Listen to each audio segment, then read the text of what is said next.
Bruce Coslett and the New York Jets, it's been a season of mixed emotions. The frustration of devastating losses. The fulfillment of last-minute victories. Today, another challenge for the Jets, a confrontation with Marv Levy's Bills, a battle between two coaches. Their last meeting escalated into a war of words. Were the Jets faking injuries? Were the coaches playing to the press?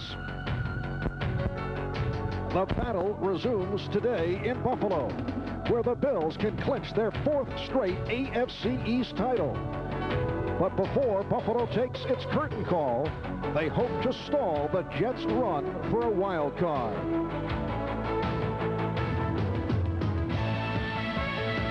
NBC Sports presents the National Football League. Today, it's the New York Jets versus the Buffalo Bills. And at right end, from Virginia Tech, number 98, Bruce Smith. From Alabama, number 97, Cornelius Bennett.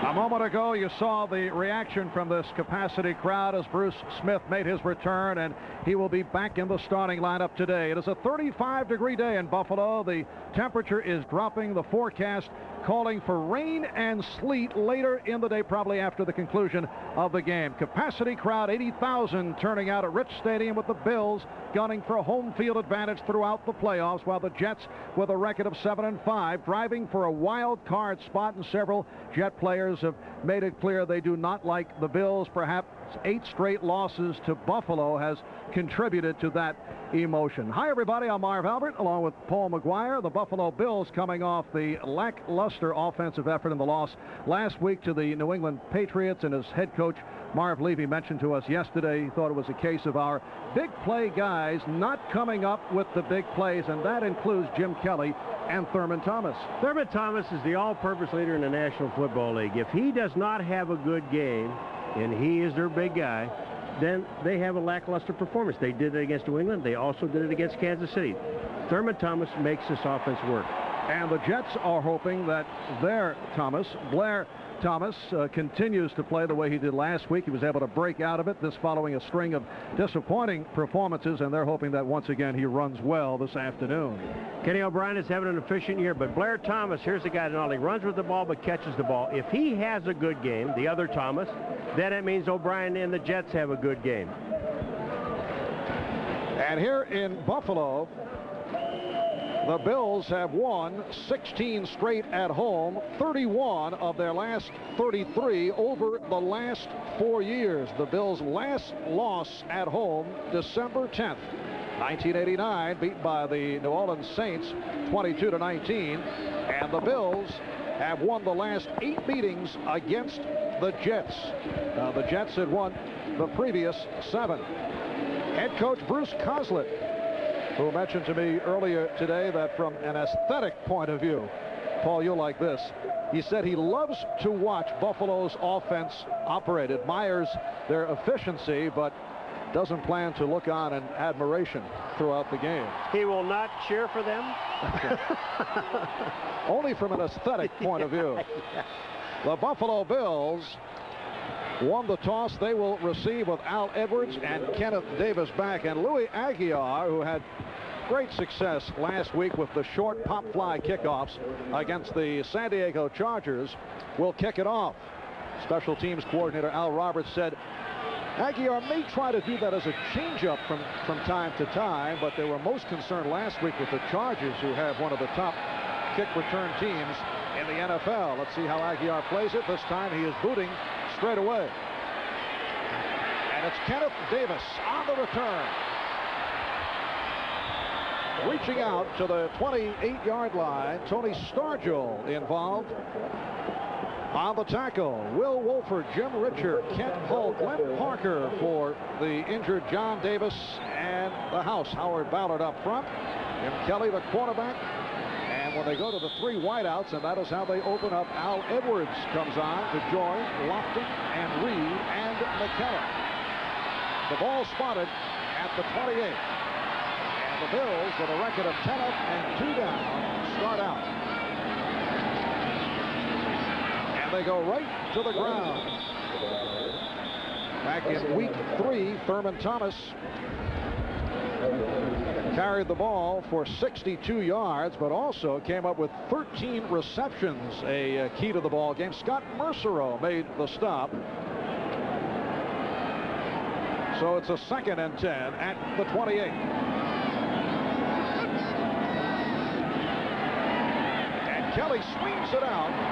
Thomas able to break a tackle, reaching out to the 35-yard line. James Hasty was the man that was out there. Pete Carroll saying, hey, we don't put just one guy on Thurman Thomas. Now, that circle around the head doesn't mean he's looking for somebody with a halo. That's just a defense. Yeah. But they got a hurry-up offense going against, which they have to, hurry-up defense. And Pete was telling us that the Jets, he claims, as Thomas is stopped back behind the line by Marvin Washington, he says he tells his players on defense to relax. It is his opinion that despite the no huddle, the Buffalo Bills will be more tired than the Jets in this game. We just saw Marvin Washington relaxing as he was bringing Thurman Thomas down. It's easy to say to relax when you got a hurry-up offense with all the talent that Buffalo has. And here is Chris Moore getting set to punt to Terrence Mathis. And Moore is hit and then flips it.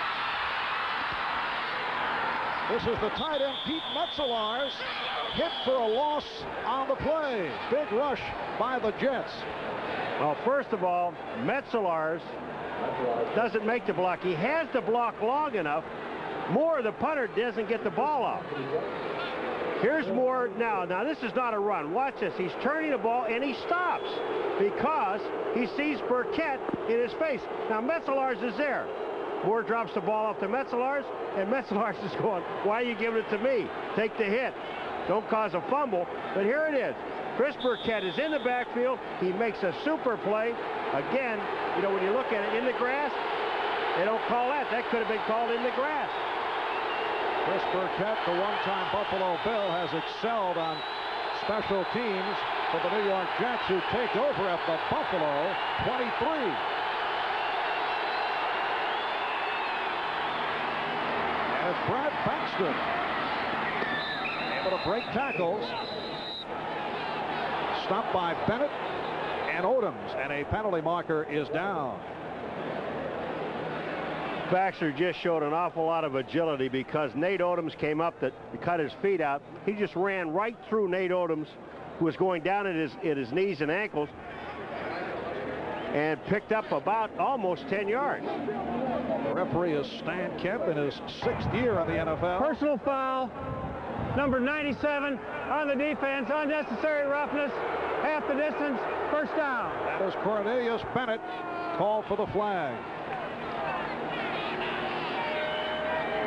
Well, 97 is Cornelius Bennett. And here comes Baxter to the outside. First of all, you're going to see Baxter, when he breaks to the outside, Darryl Talley misses him. Watch Nate Odoms come in and throw himself at Brad Baxter. When he does that, Baxter just runs right through it. And then at the end of the play, Cornelius Bennett came up and hit Brad Baxter out of bounds. The Jets 1st and goal at the 7. And here's Baxter reaching inside the 5, and it is Bruce Smith on the stop, and you can hear the reaction, the crowd chanting Bruce. You know, the one thing the Jets do when they get down near the goal line, and which I like, is that they go right at you. Watch the Jets. The closest distance is straight ahead. Here goes Baxter inside. He is running very hard. Blair Thomas does not make a block, really no one to block, and then Bruce Smith is making the tackle, but that's inside. But I like their offensive scheme when they get down by the goal line. The Jets have a 2nd and goal at the 3. Blair Thomas, Brad Baxter are the running back.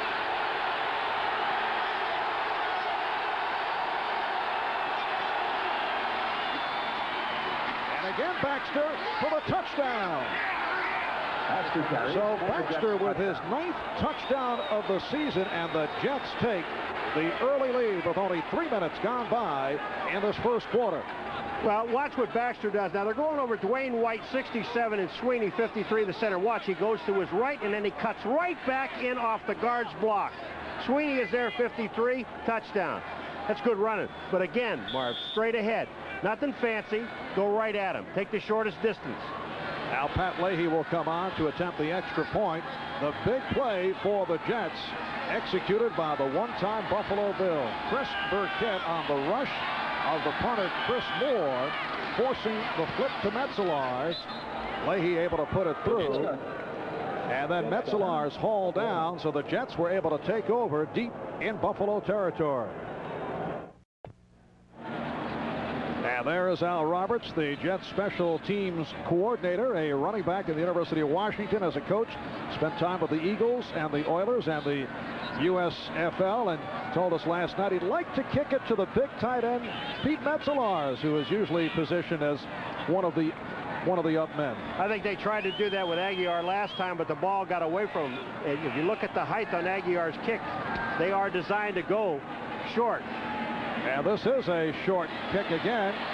Kenneth Davis slashing his way to the 25-yard line. Again, Chris Burkett involved on the stop. The Jets with a 7-0 lead. 3 plays, 24 yards, and Baxter able to bring it home for the touchdown. Here's Burkett, and number 21, Odegaard, is actually going to get in there with him. Here's Burkett, and he is fired up. Remember, he played for this football team. He's been an excellent special teams man. Edwards is trying to block him. Burkett is in there. Odegaard's down below. And Burkett on top. Nice play. And a first down for Jim Kelly and the Bills from the 26-yard line. It is Al Edwards on the reception. Edwards last week against New England, filling in for the injured Don Beebe, had a career high 4 catches, 36 yards. The one thing that Pete Carroll told us yesterday about the Buffalo Bills offense, their hurry-up offense and Jim Kelly, is that it is a very unselfish offense. They look for the guy that's got one-on-one coverage. Edwards has got that with Brim. 2nd and 2. Thomas has the first down. Stopped by Kyle Clifton. Kyle Clifton made the stop, but Lageman, number 56, is the man that really messed it up in the backfield. Jeff Lageman is having a terrific season. Drafted as a linebacker, he's come on this year at defensive end, and as he has mentioned to us, seemingly has increased his first step. He's improved his quickness. Kelly throws one high and far over the head of James Lofton, who was well covered. Marvin Washington is the man in the backfield putting the heat on, but Kelly is getting it. They're forcing Kelly up the middle. They don't want to let Kelly just sit in the middle of that field and pick out the receiver he wants to throw to. They would like to see Kelly on the move if they can. Jim Kelly telling us yesterday he was very upset with his performance against New England last week. Intercepted a career high 4 times. Says he was throwing too frequently off the back leg. Almost picked off. James Hasty, who had an interception last week against the Chargers, had a shot at that one. It was intended for Andre Reed. Hasty almost had it, but Kyle Clifton is the man that's going to be covering Andre Reed. 59. Watch Kyle Clifton in the middle of your screen. He's got Andre Reed, and then Hasty is there and almost makes the interception. If the ball's thrown high enough, he has it. So Buffalo in the no huddle. You see the jumping, and the penalty flags are tossed.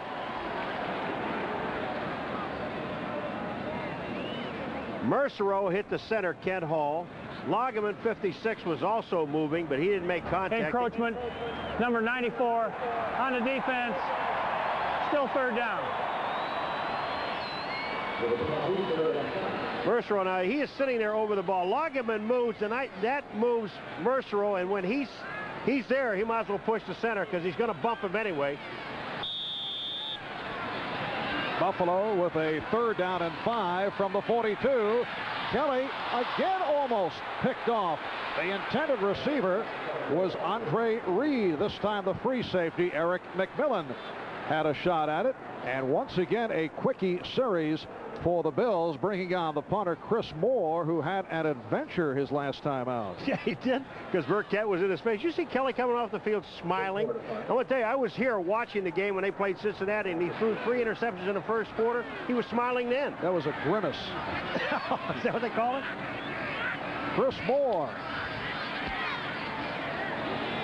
sends a high pop-up in the direction of Terrence Mathis.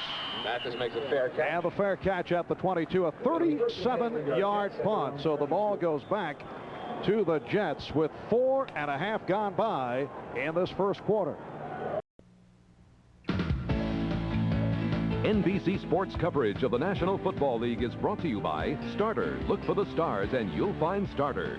By Beck's, the #1 imported German beer. In your town, America, and the world. By Canon, the official camcorder of Little League Baseball. And by Oldsmobile, the power of intelligent engineering.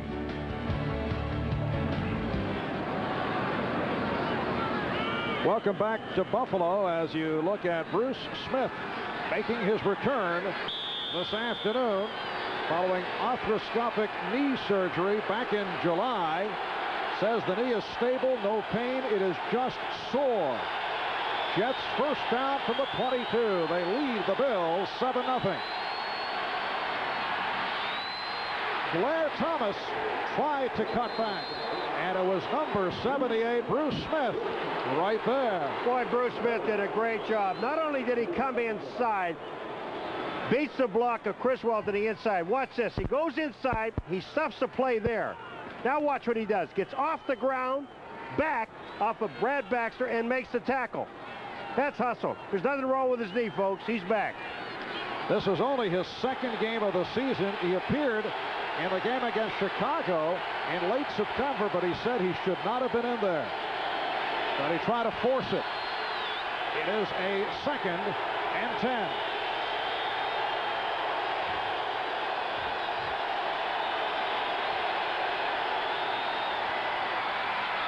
O'Brien with a bullet broken up. Good hit by Kirby Jackson on Al Toon. Kirby Jackson read this play perfectly. His job was Al Toon. They throw outside. Now watch how 47 Kirby Jackson times this. There's the ball, bang, bang. If he gets 2 feet down, they would make that a catch and a fumble. A little bit too soon. Excuse me, Mark. Kirby Jackson, a one-time Jet 5th-round draft pick of the Jets back in 1987. Freeman McNeil and Johnny Hector now have checked in for this 3rd down and 10. Big rush on O'Brien, and down he goes. Jeff Wright from his nose tackle position comes up with the sack, but there is a flag down. What Bruce Smith brings to this game in the Buffalo Bills defense is that they put 2 people on Bruce Smith. Criswell and Haight both have to block Bruce Smith. When they do that, that puts 1 man on Jeff Wright and all the way down the line of scrimmage and enables those guys to get in and make the play. Even though Bruce Smith wasn't there, he's complaining. Holding, number 27 on the defense, 5 yards, automatic first down. Clifford Hicks is holding. All right, watch this, Marv. Here's the double team on Smith here. What? Criswell is there. Haight is on the inside. There's the double team. Now, here comes Cornelius coming on this side. Lodi is there. Cornelius Bennett, and then right up the middle is Jeff Wright because there's only 1 man blocking him. Bruce Smith doesn't get there, but he makes it possible for others too. But with the holding penalty, the Jets first down at the 27, and they're having difficulty with the crowd. There's only 80,320 some people here. I don't know what the problem is.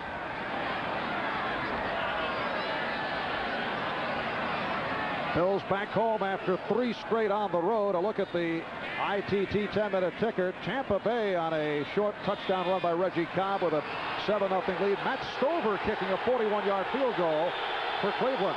And Atlanta leads Green Bay 7-0. Jets with great interest in the Tampa Bay-Miami game as they vie for a wild card spot. And it's completed to the tight end, Mark Boyer. A good gainer for Boyer, making his 12th catch of the season. That goes for 21. You know, we talk about O'Brien play action. There aren't many quarterbacks that run it better than Kenny O'Brien. And when he does it, Darryl Talley, left of the screen, number 56. Watch where he ends up. See him way inside? When he does that, look at the tight end Boyer. There is no safety on him. All of a sudden, Kelso, number 38, appears, but that's after they've already picked up about 23 yards. Well, Bruce Coslett, as offensive coordinator with Cincinnati, had perhaps the best of the play-action man, Boomer Esiason. And Kenny O'Brien is probably in the next level. So effective on the play fake. Has a first down at midfield. Straight ahead is Baxter.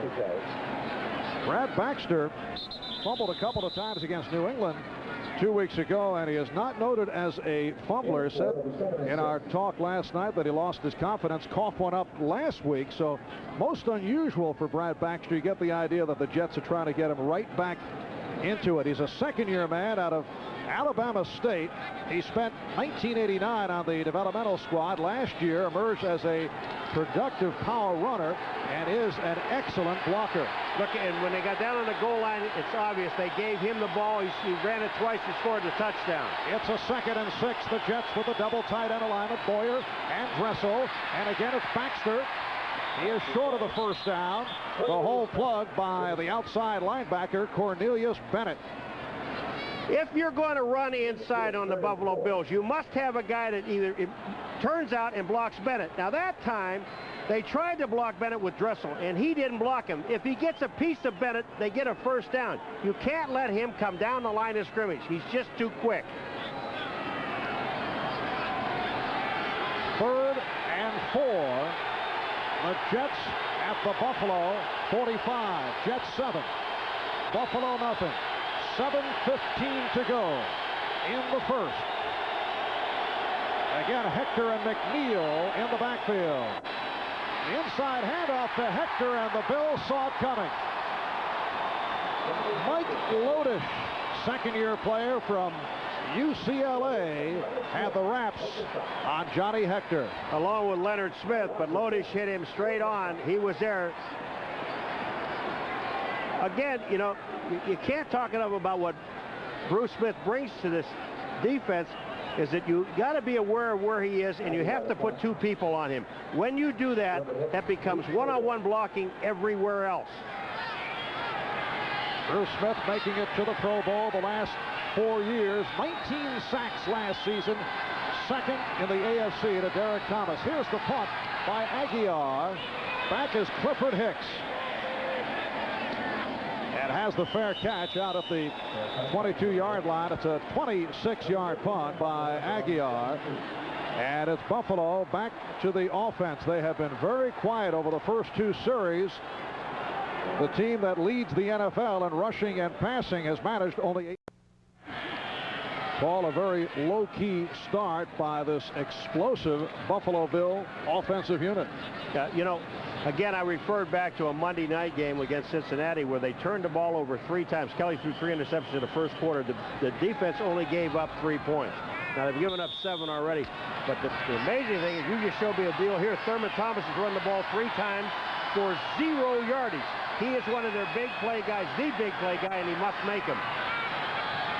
Bills from their 22. Edwards on the reception, and then hit down at the 25 by Jeff Lageman. Lageman just makes a super play. He's rushing the passer, but because of James Hasty, who turns it back to the inside, Lageman gets down and makes the tackle for only a 2-yard gain. Now Reed is in the slot to the right for the 2nd and 7. Edwards has the first down. Run out by the left corner, Mike Brim. See, that time what the Bills did is they double teamed with McKellar and Wolford on Jeff Lageman. Here it comes, right here. Wolford 69, McKellar 84. They double team, but on the outside, you have Brim one-on-one with Al Edwards. Kelly read it and threw the ball there. Now Kelly goes the other side for Lofton. Has him at the marker. James Lofton stopped by Kyle Clifton. And for Lofton, that is his first reception. We talked earlier about Marv Levy pointing out that the big play guys last week against the Patriots did not make the big plays. Well, Jim Kelly's longest pass of the game last week covered only 14 yards, and Thurman Thomas's longest run went for only 8. On the reverse, Andre Reed with a Buffalo first down. Let's see where they spotted it. It appeared that he picked it up and then was shoved back the other way. Eric McMillan made the stop. No, looks like they're going to spot it just short of the marker. One of the big problems for the Jets is keeping an eye on Thurman Thomas. Everybody follows Thomas. When he comes around, they follow him. Now Andre Reed gets outside of Washington. Ken Hall, number 67, the center, is out there blocking. He outruns the blocker. 2nd and 1, and the first down picked up by Thomas and more. Mo Lewis with the tackle as Thurman Thomas reels off 20 yards. You know, when you talked in the beginning about the big play offense, look at the middle now. Here comes Thurman. The blocking is there. Number 51, Jim Richer, is a guard who really does not get the recognition on the Bills team that he should. He is one of the finest players they've had on the line for a number of years. And Kelly with the short set completes to Edwards. He's been a primary target. Al Edwards makes his 4th catch, covered by Tony Stargell with just under 4 minutes remaining in the first quarter, and things beginning to heat up now for the Bills. They are trailing the Jets by the score of 7-0. Kelly now looking at a 2nd and 2 at the Jet 14.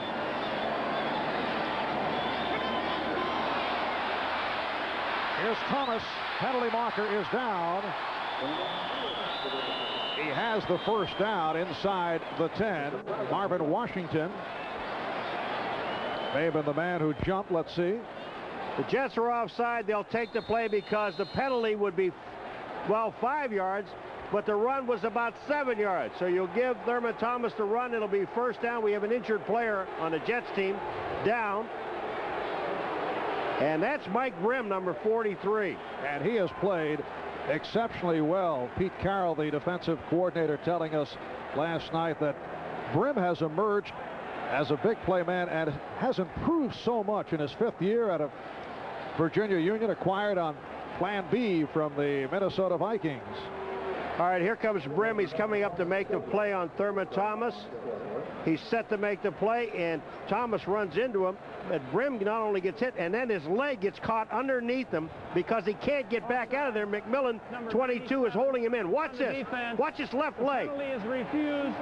Now there's McMillan. See his left leg just underneath. He can't get back out because his own man is pushing him forward. Thurman Thomas falls on his leg.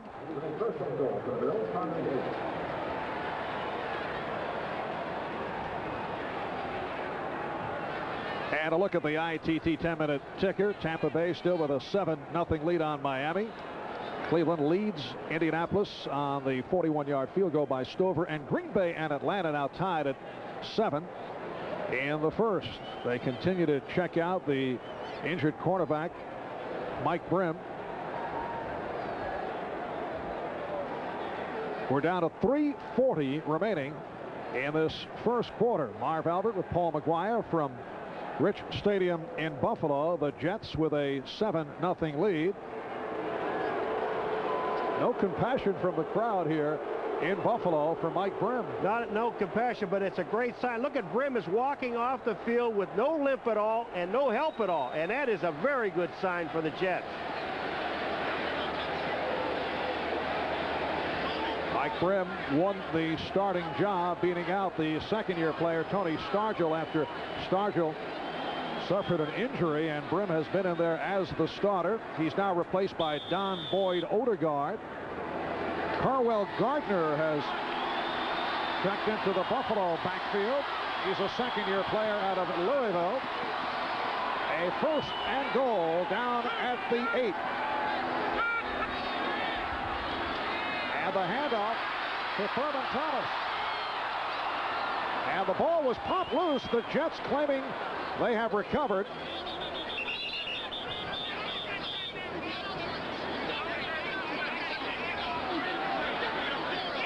The officials having a tough time unraveling, and the Jets did recover. Brian Washington recovers it. They pull the guard and tackle, Parker and Ballard, and then Thurman gets hit by Kyle Clifton, 59. The ball pops out, and Washington, number 48, recovers the fumble. They get the ball on the 6. So it's Jets ball when we come back following this timeout.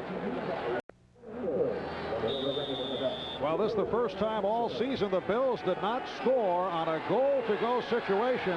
And in takeaway giveaways off that fumble recovery, the Jets now plus 14. They rank second in the AFC behind the Cleveland Browns. Trevor Maddich has checked in as the tight end for this first down from the 6-yard line. Here's the play action, and it's incomplete. Rob Moore could not hold on. He was covered by Nate Odoms. He was covered by Nate Odoms, but Ken O'Brien really had to get the ball away because Bruce Smith, number 78, watch this. Bruce Smith is there. He gets by Criswell, and he hits O'Brien. The pass should have been caught because it hit Moore right in the hands. 2nd and 10 at the 6. Altoon split to the left, and Rob Moore to the near side.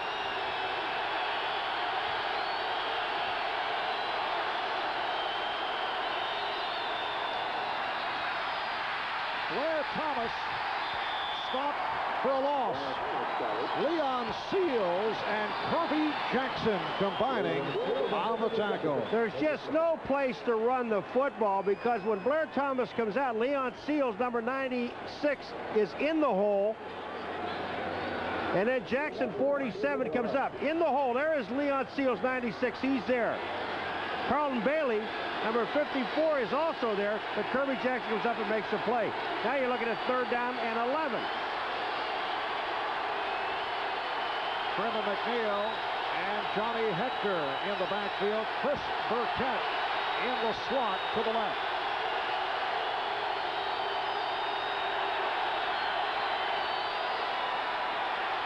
O'Brien receiving the protection, and that is picked off by Mark Kelso.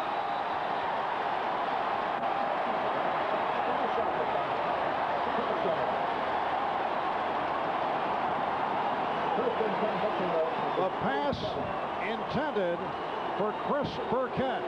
Chris Burkett was signaling that Clifford Hicks, number 27, is holding him. There's 27, Clifford Hicks on Burkett. Now the push to the outside, but Kelso, number 38, playing the safety and playing deep, makes the catch. Now the Bills get the ball right back, and they're inside the 30-yard line down to the 27. For Mark Kelso, his first interception of the season. So the Bills from the Jet 27 as we come up on 2 minutes remaining in the first quarter. Thurman Thomas, gang tackle, reaching out to the 26. Kyle Clifton among several Jets to make the stop. It's the Jets 7 and the Bills nothing. Jets able to capitalize on the punting mishap suffered by Chris Moore, not able to get the punt away, and then shoveled to Metzelars, who was stopped. Jets taking over on downs and able to cash in as Brad Baxter scored. Kelly with the punt and the throw for the first down. The tight end Keith McKellar was hit down by Brian Washington. Jim Kelly is the man that makes this play work. The rush is on, but he stays into the pocket. He'll fake the ball and then bring it back down. There's the fake. He brings it down, and then he finds Keith McKellar, number 84, over the middle. He beats Kyle Clifton. Not much you can do there. Buffalo first down at the Jet 16. And Kelly throws. Touchdown! Andre Reed.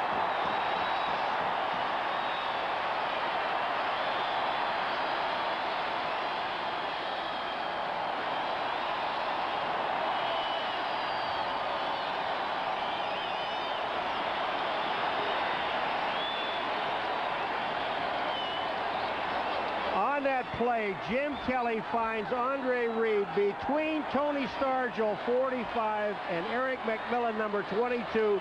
Two safeties sitting in there, and he hits the ball with Reed going straight up the field, right in the seam. Andre Reed with his 8th touchdown catch. The point after by Norwood has tied it, and Kelly is on a roll.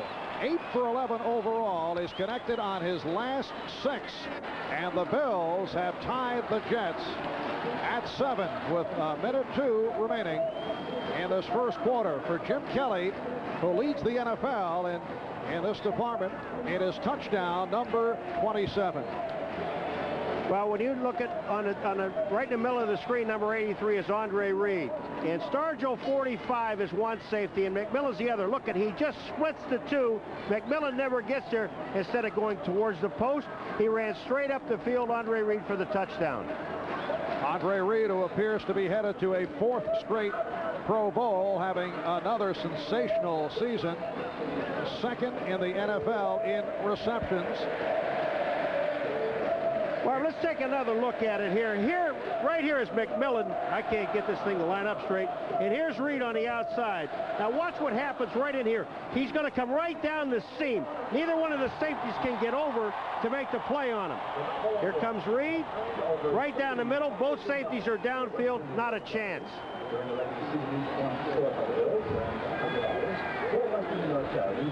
Report on Mike Grimm, who was forced out on this series, a pinched nerve, and he may be able to return. I thought it was a nice recovery on the telestrator, Paul, but you don't have to smack it around. You don't have to get that physical. Well, when I try to draw it and they don't line up, they're like 2 inches apart, which means we won't use this very much.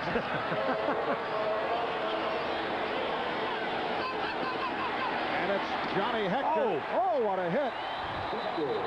Johnny Hector taking a shot from Mark Pike, number 94, who has been a very strong special teams player for the Bills. 94 is Mark Pike coming in. Here comes Hector. Watch right at the 25.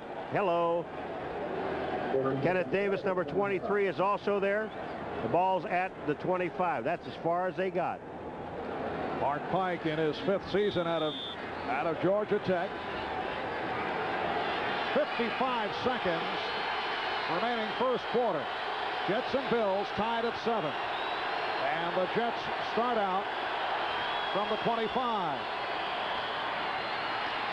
Blair Thomas for a short pickup. Number 96, Leon Seals on the stop. There's Leon. Plagued by injuries last season, fought through it, played well. He's had a good one this year in his 5th season out of Jackson State. Cleveland extends to a 10-0 lead on Indianapolis. Miami and Tampa Bay now tied at 7. And we're knotted at 7 as we wind down in the first.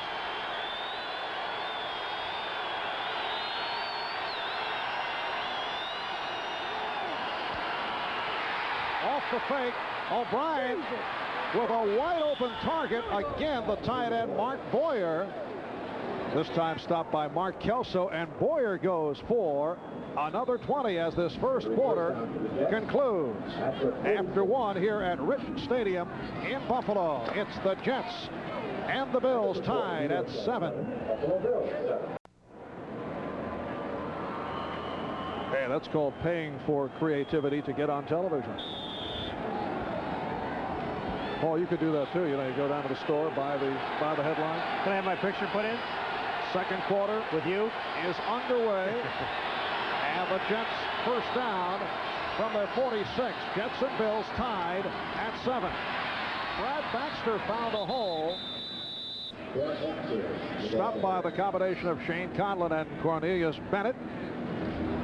Well, in the first quarter, the Jets had the ball for 7:34 and the Bills for 7:26. You reflect back to week 3, the earlier meeting at Giant Stadium, where the Jets controlled the clock, outgained the Bills. Buffalo made the big plays and won it, but the Jets had the ball for 40 minutes. But when you're talking about Buffalo, time of possession has had no meaning at all because of the no huddle. Here's Blair Thomas.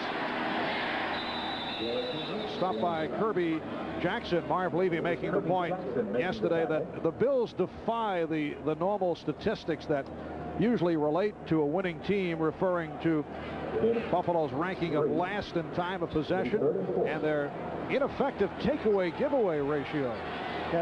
When you mention takeaway giveaway to Marv Levy, it's one of the few times you'll see the little veins pop out in his neck. I mean, he really is livid about it because they are so bad at it, but yet they're 10-2 going into this game, and that's what's incredible. McNeil and Hector in the backfield for this 3rd down and 4. And O'Brien going deep. It's broken up. Intended for Moore, and Odoms on the coverage. Odoms in a conversation with Moore. He got a little help from Mark Kelso, number 38. Moore is going downfield. Nate Odoms, number 37, is covering. The pass is over the shoulder. Nate Odoms turns around, and I guess you're allowed to push a little bit. I mean, left arm push. Nate Odoms was there. I hope he's not complaining because he's interfered with. Louis Aguiar with his 2nd punt of the day. First-year player out of Utah State. He had some tryouts with Buffalo back in '89 and '90.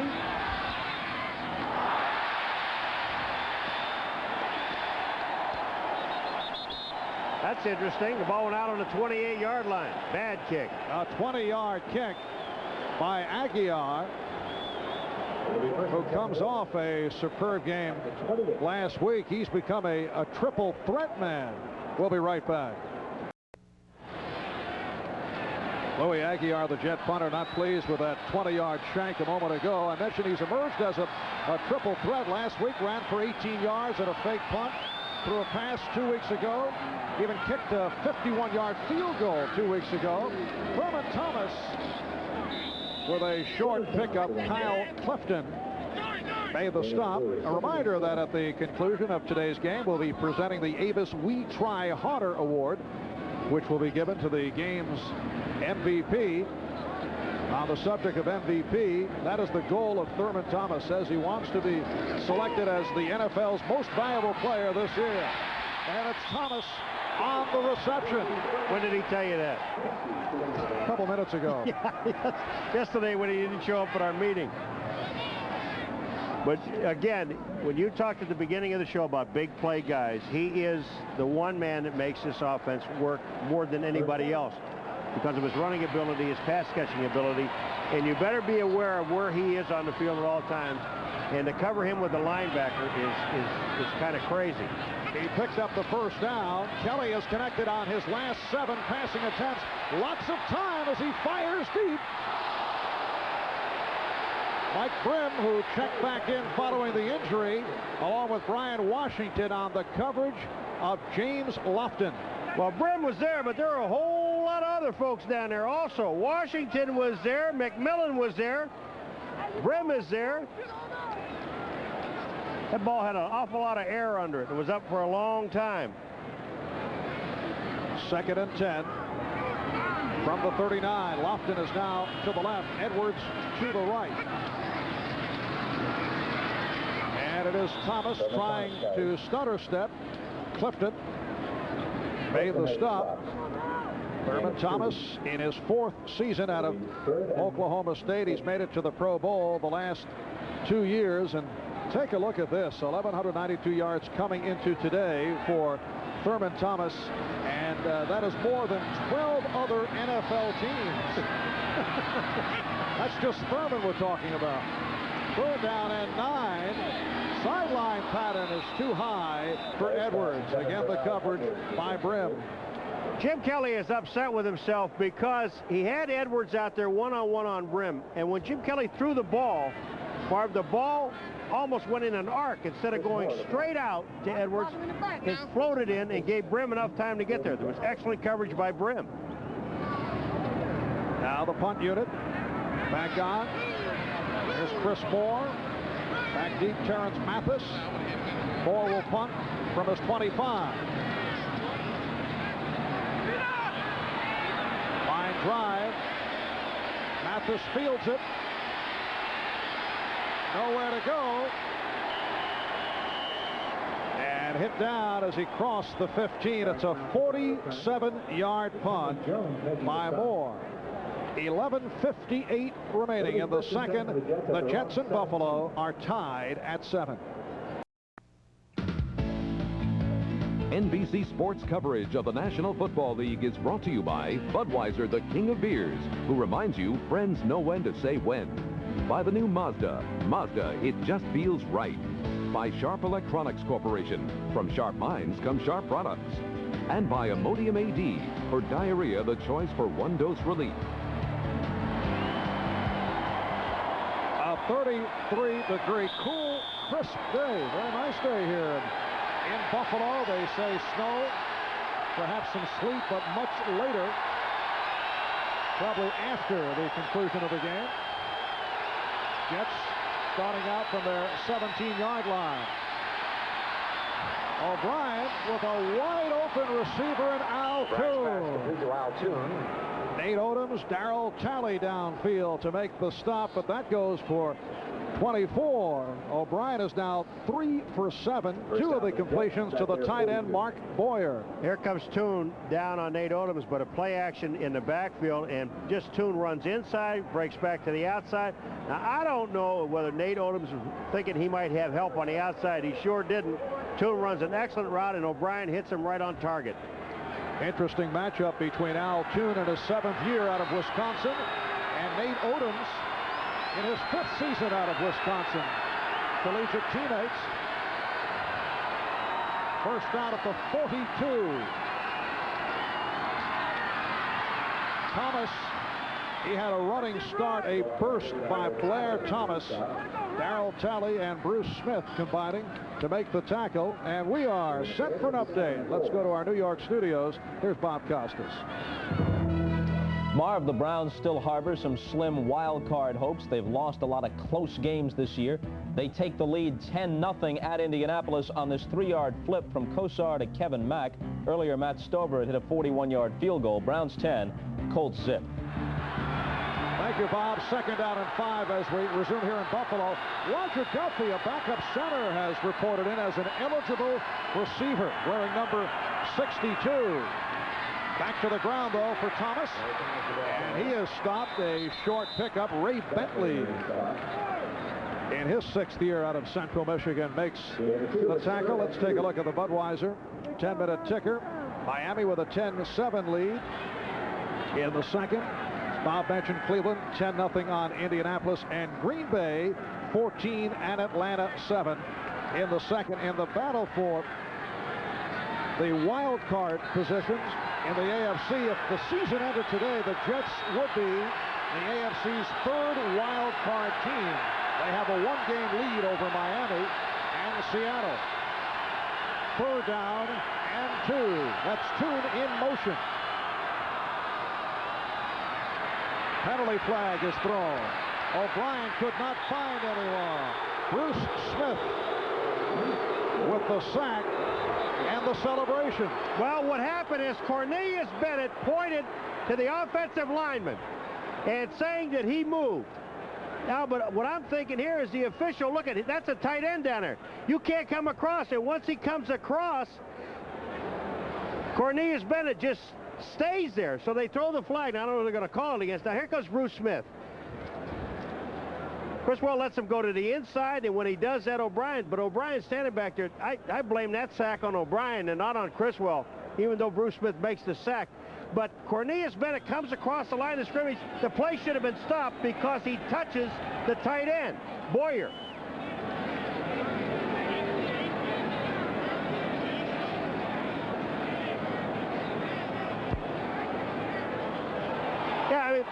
Once you touch him, man, watch what Cornelius Bennett does. When you touch him right there, now this play dies right here. It should stop. It should have never taken place. Now Bennett is complaining that the tackle or the tight end moved. But remember, the tight end can get set. Encroachment, number 97 on the defense. Prior to the snap, there was no play. It's still 3rd down. Now, there can't be a play. I guess with all the noise that there's no way that the players can hear. Now, Cornelius Bennett can end up getting 15 yards more. He doesn't get out of the face of the official. I think the referee, Stan Camp, who was explaining the penalty, and maybe picking that up, was very compassionate in not throwing another flag because Cornelius Bennett was in his face. And it becomes first down for the Jets, but this play was blown dead. There was no play, so obviously no sack for Bruce Smith.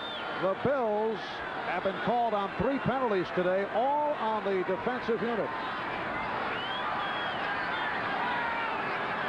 Bruce Smith playing only his 2nd game of the season, looking for his first sack of the year, and that one was erased. First down for the Jets at the Buffalo 45. Baxter peels off. Good play action, and O'Brien able to complete for a first down.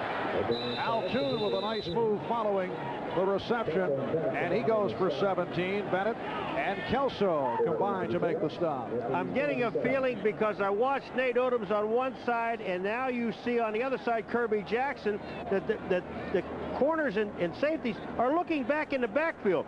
Al Toon was wide open. Bentley, number 50, is trying to get there. Kelso finally makes the play along with Cornelius Bennett. But that play action by O'Brien is freezing not only the linebackers, but it's also holding corners and safeties. First down at the Buffalo 27. Game tied at 7. 8.5 remaining first half. Nothing for Blair Thomas. Met by Seals and Bentley. And we're set for another update. Let's go back to Bob. And Marv, it's Kevin Mack again at the Hoosier Dome. This caps a 98-yard Cleveland drive. Once he gets by the line of scrimmage, I would say it's relatively clear sailing. 17-0 Cleveland over the Colts at the Hoosier Dome. Marvelous. All right, Bob, 2nd and 11 at the 28, and it's been a very quiet start for Blair Thomas.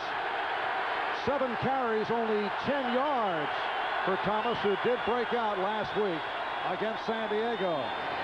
Baxter tried the right side and picked up a couple. That's it. Shane Conlon right there to make the tackle. 3 very active linebackers. Shane Conlon, Darryl Talley, and Ray Bentley. 58, 56, and 50 were all in on that play, helped make it a play. It only gained about 2 yards. But that shows that you have the linebackers close to the line of scrimmage. Play action is going to work for O'Brien. Shane Conlon in his 5th year out of Penn State. He leads the Bills with 104 total tackles.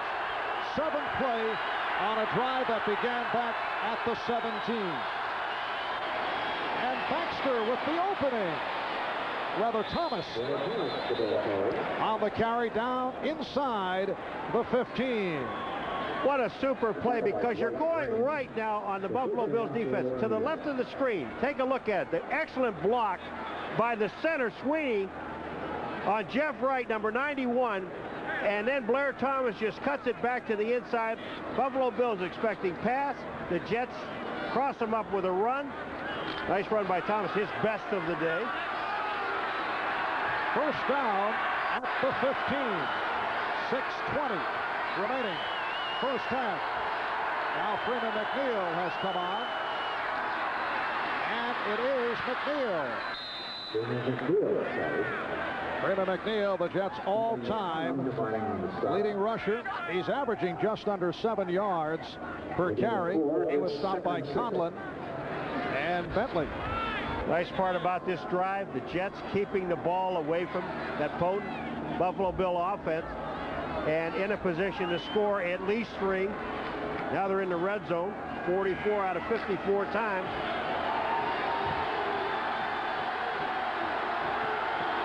Second down and 5.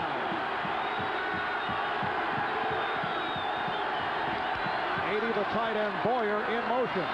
Baxter makes the turn, and a submarine out of bounds near the marker. Kirby Jackson made the stop, and we'll have to see where they spot the ball. Seeing Freeman McNeil run just a moment ago reminds me of the conversation we had last night with Blair Thomas, who told us that Freeman has been so helpful to him And we asked anything in particular that Freeman has suggested. He said yes. Freeman urged him to get a massage 2 or 3 times a week, which has relaxed him and has contributed to his feeling fresher. That, of course, brought wise guy questions from you concerning was it a masseuse or a masseur?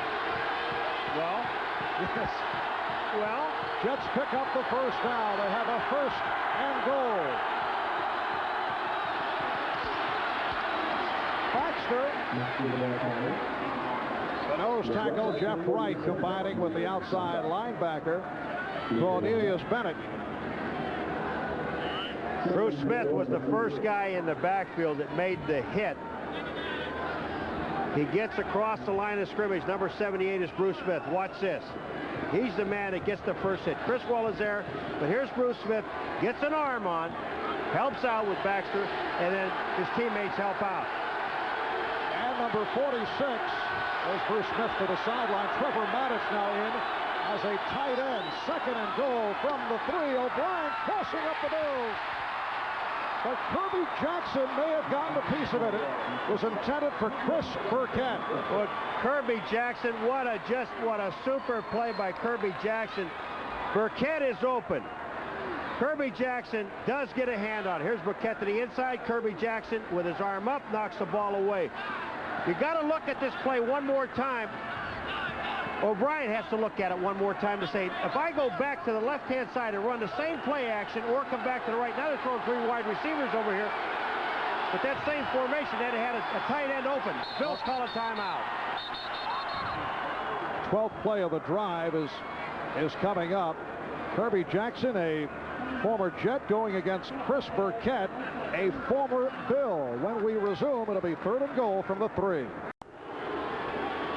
Well, first of all, the reason the Bills called timeout, they only had 10 men on the field. But the other reason is this.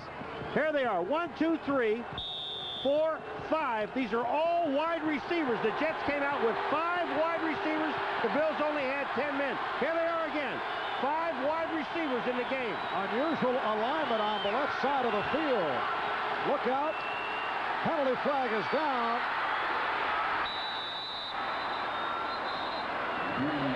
Leonard Smith, number 46, was offside. So they'll get half the distance to the goal line. They'll put the ball on the 2. Number 46 is blitzing and was offside on the play. Well, this is a drive that has gone close to 8 minutes. On the left-hand side of the screen, right over in here, I can't reach all the way over there with this guy, but that's Leonard Smith, 46. I can't get all the way over there. There he is. He's offside. He's in the backfield. But O'Brien almost breaks us for the touchdown. Cornelius Bennett makes the save, number 97, to save the touchdown. Paul showing no extension, Offsides, no wingspan. Number 46 on the defense. Half the distance to the goal. Repeat 3rd down. And that is the strong safety, Leonard Smith. 4th penalty called on Buffalo today, all on the defensive unit. And this is a drive that was kept alive by the offsides on Cornelius Bennett that negated the sack by Bruce Smith. Now the Jets are back with their road grader offense. Trevor Maddux, 46, is reported in. He's the tight end. And Kermit McNeil is back in. 3rd and goal from the 1. Here's Baxter. He stopped. Gary Boldinger, in his 5th year out of Wake Forest, combining with Shane Conlon to make the hit. They just stuff everything back to the inside. 92 is Boldinger, 58 is Shane Conlon, 50 is Bentley. They make the play. Now they're going to kick the field goal. Put some points on the board. It is a 4th and goal at the 2, and Pat Leahy, who is 22 for 31, will attempt from 19 yards away. Pat Leahy has had his ups and downs this season, mostly from long range, and this one he drills through. So with 3:01 remaining in the first half, the Jets now leading Buffalo 10-7. Well, Bruce Coslett and Marv Levy apparently softened their stance in recent days. You get the idea, though, Paul, they're not particularly fond of one another, but they were quiet this week. You'll recall after the earlier meeting back in week 3, Coslett was upset that Levy indicated he felt Jet players were faking injuries to slow down the Bills' no-huddle attack, and they went at each other pretty good that week following that first meeting. And the kickoff by Aguilar. Here is the pop fly, and it is handled by Butch Roll, and then Jets and Bills try to get at each other, and a flag has been thrown. We mentioned that the Jets' intent was to pop one up for Pete Metzelaars, and of course Buffalo, in seeing the films from last week, well aware of what might happen for a changeup, and Roll and the former Bill, Chris Burkett, get involved. A little right-hand slant by Butch. Well, Butch Roll threw a left jab first, hit him in the throat, and Chris wasn't happy, said a few things to him about their massage they're going to have later on. Because if it works for Blair Thomas, it's got to work for these guys. The massage, huh? Oh, sure. Once you start throwing punches, you got to go get a workout. And then Butch Roll slammed him in the head with the ball. But it starts with Roll. Watch Butch Roll's left hand. 87 is Burkett. Roll reaches out, boink. Little shot to the neck. Now he hits him in the head with the ball. This is cute. Ding. And the call is against Buffalo. Number 87 on the offensive team, half the distance to the goal, first down. You know, talk about dumb mistakes. You're down by 3 points. You've got almost 3 minutes to go in the half. You have 2 timeouts, and you get the ball in excellent field position around the 30-yard line, and you do something dumb. Marv Levy not pleased. Buffalo starting out from its 15. Kelly in trouble. Lageman strips the ball. Kelly's hurt. The Jets indicate they have recovered. It looked to be James Hasty, and Kelly comes up hobbling. Jeff Lageman, boy, are you right, Marv? He never quit. Number 56 came from the backside, and Kelly is limping now. Here it comes. Watch Lageman. He comes. He never stops, and Kelly is now waiting for a receiver to break either back to him or downfield. Lageman strips. James Hasty, number 40, comes in, makes the recovery. It is now first down for the Jets at the 15-yard line. But look at Lageman not quitting. The intensity of that man is incredible. Strips the ball. Now Kelly goes down. He landed on his knee. Hasty gets the ball. Harold Ballard, he weighs about 350 pounds. Carroll, you think he's happy? Defensive coordinator Pete Carroll celebrating on the sack by Lageman. And the run by Blair Thomas with 2:41 remaining in this first half. Run out by Carlton Bailey. It'll set up a 2nd and 1. And there is Frank Reich warming up, getting ready just in case. Oh, Jim Kelly wouldn't even put the jacket on. He's walking, he's stretching. We've seen him, we saw him in Milwaukee. I mean, it's going to take a lot to get him out of the football game. That's number 1. But I would really be surprised to see Frank Reich in a game. Kelly will be back. It's a 2nd and 1. Down at the 5. Moore in motion. O'Brien. It is picked off by Kirby Jackson. And a flag is thrown.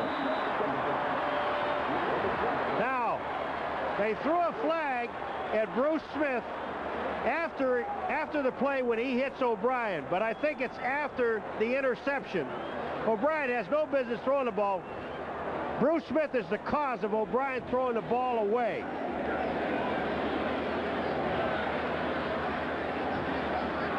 Bruce Smith forces the play. Makes a move to the inside. There's Bruce Smith. O'Brien goes out, throws the ball away. Now, after this play, they throw a flag at Bruce Smith. Here's Kirby Jackson backing off. Rob Moore's in the end zone. The heat is on. Really no business of throwing this football. If you're going to throw it anywhere at second and short yardage, throw it away. Irv Eatman in on the tackle. But then there was a flag afterwards. Tripping, number 78 on the intercepting team. The penalty occurred on the run back, half the distance to the goal, first down. Not only does he hit O'Brien and falls on him, but as O'Brien's getting up, he gets called for tripping. All right, Bruce Smith making his move to the inside. O'Brien's running the ball. He forces the throw. Jackson gets it. Now here's Bruce Smith on the ground. Well, it's over on the left, and the tripping is on Bruce Smith after O'Brien got up. And Jim Kelly able to hang in, but he's in trouble. Gets it away. Almost intercepted. Kyle Clifton had a shot at it. The pass intended for Andre Reed. That interception by Kirby Jackson, his 4th of the season. First of all, Kelly is moving all right. I said he'd be back in the game.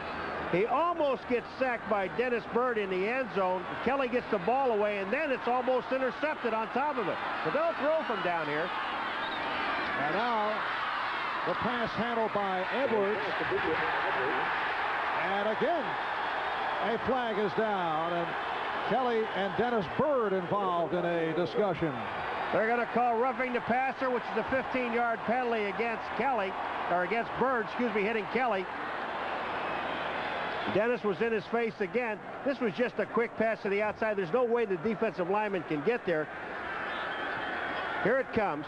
There's Byrd. He knocks the hands down. Kelly's already thrown the ball, and then he's whacked. But Mercereau actually knocks Kelly down, and they get, if it's on Byrd, it's for throwing an elbow. Personal foul, roughing the passer, number 94 on the defense. They call it on Mercereau and not on Byrd. Automatic first down. 2-minute warning. Scott Mercereau is on the right-hand side of your screen. Here he comes. The ball is thrown. Mercereau hits Kelly. That's a tough call. And we have 2 minutes remaining in a wild first half.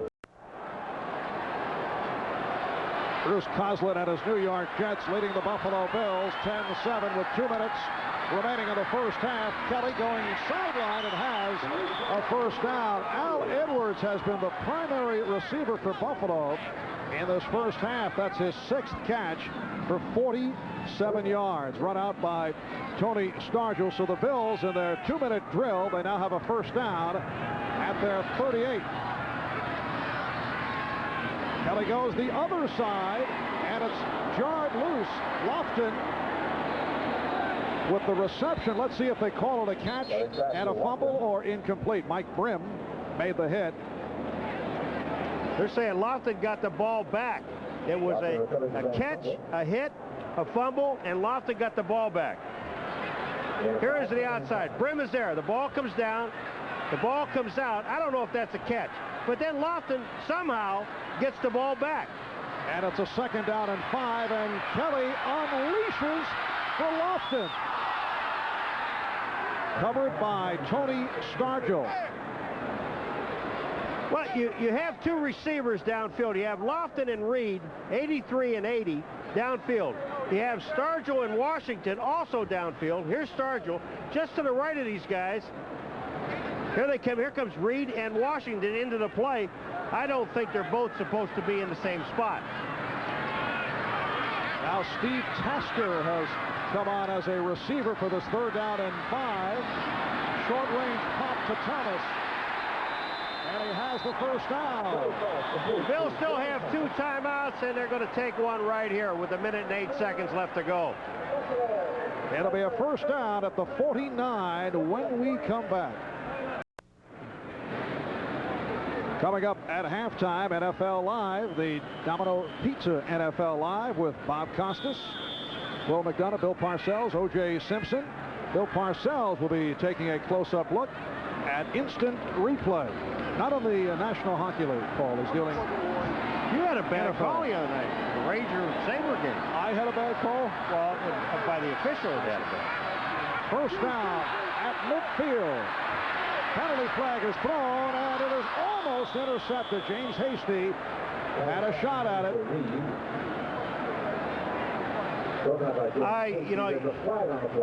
That time Jim Kelly tried to force the ball in to Andre Reed.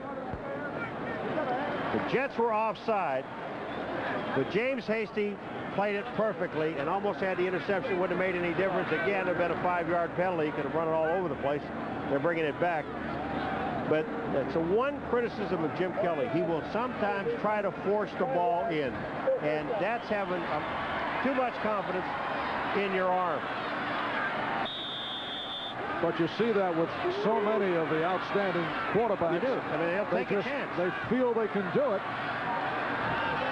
It's a first down and 5. Kelly with the sideline pass intended for Reed. Only one catch in the first half for Andre Reed. He was covered by James Hasty. 59 seconds to go in the half. Marv Albert with Paul McGuire from Buffalo, New York. Capacity crowd, better than 80,000 on hand as we check out the scoreboard. Miami extending to a 24-7 lead on Tampa Bay. Look at Cleveland, 31-0 on the Colts. All the scores and highlights coming up at halftime. Second down and 5. Completed to the tight end, Keith McKellar. Right at the marker. He's got the first down.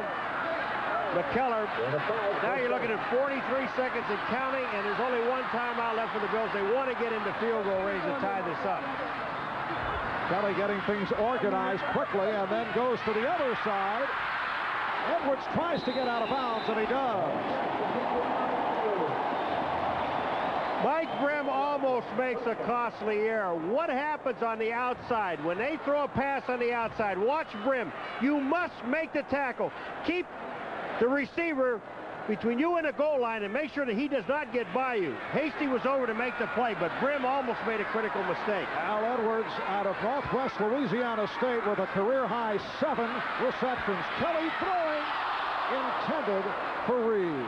He was covered by Hasty, and the clock is stopped with 25 seconds remaining in this first half. It's the Jets 10 and the Bills 7. It'll be a second down and 10 for Buffalo at the Jet 29-yard line. And that secondary of the Jets, they're tired. They're running all over the place. And the receivers are also tired. 11th play of the drive.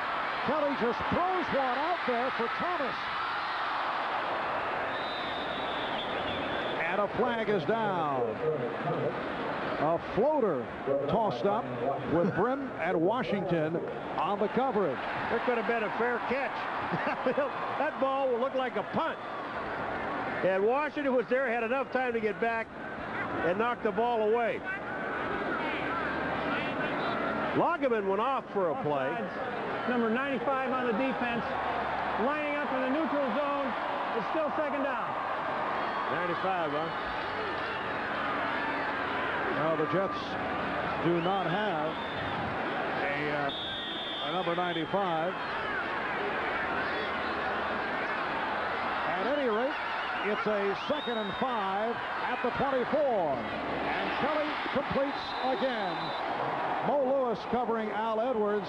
And that is catch number 8 by Edwards, who is seeing the action in the absence of the injured Don Beebe. And Edwards has been the receiving star. 8 catches, 68 yards. Last week against New England, he had 4 receptions. Usually the Bills kick off and punt return specialist. 14 seconds remaining. Kelly looking end zone. Kelly on the roll, throwing. Intended for Andre Reed. Andre Reed was open, and he's going across the end zone. Here comes Andre Reed. James Hasty is there, number 40. He releases him inside. Washington 48 is there. Kyle Clifton 59 is there. Now Reed goes back across. He's open. Kelly just overthrows him. Stargell wasn't close. In that picture it looked close, but he wasn't. Now they're going to kick the field goal, the Bills. And Scott Norwood will attempt from 31 yards out with 8 seconds remaining in a second and 10 situation. He's hit his last 8. Wright will put it down. And Norwood has tied it at 10. We're down to 4 seconds remaining in the first half.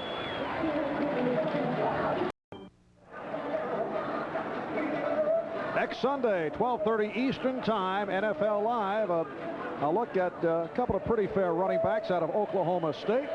Barry Sanders and Thurman Thomas, who will be among those featured in our doubleheader action. NBC Sports presenting a doubleheader starting with NFL Live at 12:30. Many of you will see the first place Houston Oilers take on the Pittsburgh Steelers.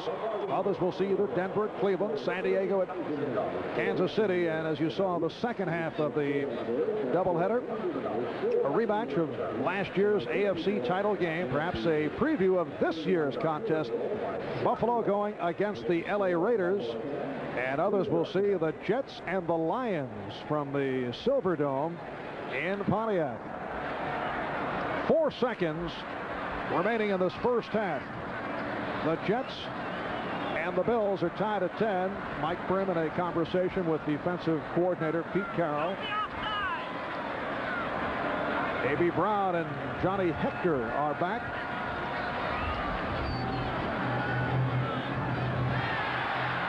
And it's handled by Brown. And that will do it. As Scott Norwood kicking off, put it on the ground. And that is it for the first half, with Buffalo and the Jets tied at 10. A 16 for 26, 142-yard half for Kelly. His favorite receiver, Al Edwards, 8 catches. Welcome back to Buffalo. Marv Albert with Paul McGuire, and the game is tied at 10 apiece. In fact, we look back at week number 3 when these two clubs met, and at halftime it was same score, 10-10. The big surprise, though, Paul, in the first half, wide receiver Al Edwards playing for the injured Don Beebe. 8 catches, 69 yards in the first half. You know, yesterday we talked to Pete Carroll, the defensive coordinator of the Jets, and asked him, you know, what are the Bills lacking with Beebe out of the game? He said nothing, absolutely nothing. Edwards just came right in, picked up the tempo, 8 catches. But the other thing is, too, let's be honest about it, he's being covered one-on-one on the outside. Brim is giving him a little bit of a cushion, Mike Brim, number 43. It's enabling Kelly to look out to the outside, sees that one-on-one coverage, and finds Edwards, and boom. And a good half for Kelly, 16 for 26, while O'Brien only 4 for 10 for 84 yards. 2 interceptions. Ken O'Brien coming into today intercepted only 6 times for the season. It was really surprising to see O'Brien throw that interception before the half. But Bruce Smith was in his face, you know, rushing him. And, you know, it's easy for us sitting up here. Here's a guy running for his life, and bang, he has to throw the ball away. Well, let's take a look at the Coors halftime statistics, and you'll note time of possession once again in favor of the Jets. But as always, it's what you do with the ball when you have it. Yeah, it's one of the most bogus stats, I think. A bogus stat. The only one, according to Marv Levy, is give away, heck away. But, you know, time of possession is true. It's what you do with that time. And they only got 10 points out of it. The Jets, the Bills, out of there for time of possession, they also have 10. And the kickoff by Brad DeLuiso. Johnny Hector on the return. So the second half is underway as Hector gets out to the 20-yard line on the superb special teams player Steve Tasker with the tackle of Johnny Hector. Here he is, number 89. Mr. All-Pro special teams guy. Tasker, watch him. He comes down under control. He knows he's going to try to get blocked by Freeman McNeil. Gets away from him, makes the tackle. That's why he goes to the Pro Bowl. The New York Jets with a record of 7-5, coming off a win over San Diego at home. They've won 4 of the last 5, 6 of the last 8. Good play action, and O'Brien completes to the tight end, Dressel. It is only a short pickup. Kirby Jackson on the stop of Chris Dressel. There's Kirby Jackson, a 5th-round draft pick of the Jets back in '87. Also spent some time with the Rams before signing with Buffalo. Came up with an interception in the first half to make it 4 for the season. 2nd down and 7. Jets go double tight end with Boyer and Dressel. 85 more in motion. the draw, it is Thomas. A short pickup. Bruce Smith and Shane Conlon involved on the stop. Bruce Smith beats Jeff Criswell. He gets into the backfield. Bruce Smith is 78. Watch this. Once he gets through, now back to the inside and makes the tackle. Criswell was there along with Cadigan. You have two guys and you can't block them. You're going to try and get some help from a running back. It'll be a 3rd down and 4 at the 27. Jets now have Criswell and Eatman at the tackles, Cadigan and White at the guards, and Sweeney is the center. Mike Haight started the game, went most of the first half. Freeman McNeil made the catch, but was immediately hit by the rookie Henry Jones, and he is kept away from the first down marker, so the Jets will be forced to give it up. Well, Cornelius Bennett, number 97, was in O'Brien's face. No one blocked him, and that's why O'Brien had to dump the ball as quick as he had to Freeman McNeil. That is Clifford Hicks back deep, awaiting the Aguiar punt. Punt return game for the Bills has not been one of their strong points. Earlier in the season with Al Edwards, who had some difficulties. And Hicks on the return. Smothered out at the 43-yard line. Burkett on the stop, 37-yard punt. And a 7-yard return by number 27, Clifford Hicks. Kevin Kelly came up hobbling late in the second quarter, but able to hang in. And he enters this third quarter of play, 16 of 26. And he threw a touchdown, his 27th of the season. Well, you know, when you look at the play selection, they like to keep it even balanced. But today, 28% of the time they're running the ball. That's not enough. First down at the 43. Back to the run for Thomas. Marvin Washington, who has had an excellent season, made the stop on Thurman Thomas, who has now run for 37 yards on 10 carries. There's Washington in his 3rd year out of Idaho, 6th round draft pick back in '89. 2nd down and 7. And Kelly's pass caught by Lofton, and he was inbounds. This ball was actually thrown by Kelly to Lofton before he made the cut. Watch Lofton comes out to the outside. The ball was already in the air, and you see him make that last-ditch effort to get the ball. He catches it. The ball is a catch, and it'll stay a catch because his hand was underneath the ball. First down for Buffalo. Straight ahead pass, Thurman Thomas. He broke a tackle. A gorgeous run by Thomas, hauled down by McMillan, and Hasty in a very sharp-looking drive developing for Buffalo. Watch Thurman Thomas, the moves he makes. There's one there, now one back to the inside. Now he's open. So he makes 2 moves, one to the inside, one to the outside, and then down the field. He went for 15.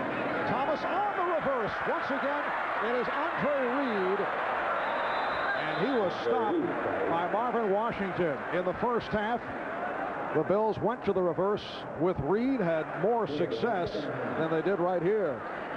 The next time they run that reverse, it'll be with a pass because it hasn't worked very well. Ted Marchibroda, the offensive coordinator, on the right. Marv Levy on the left.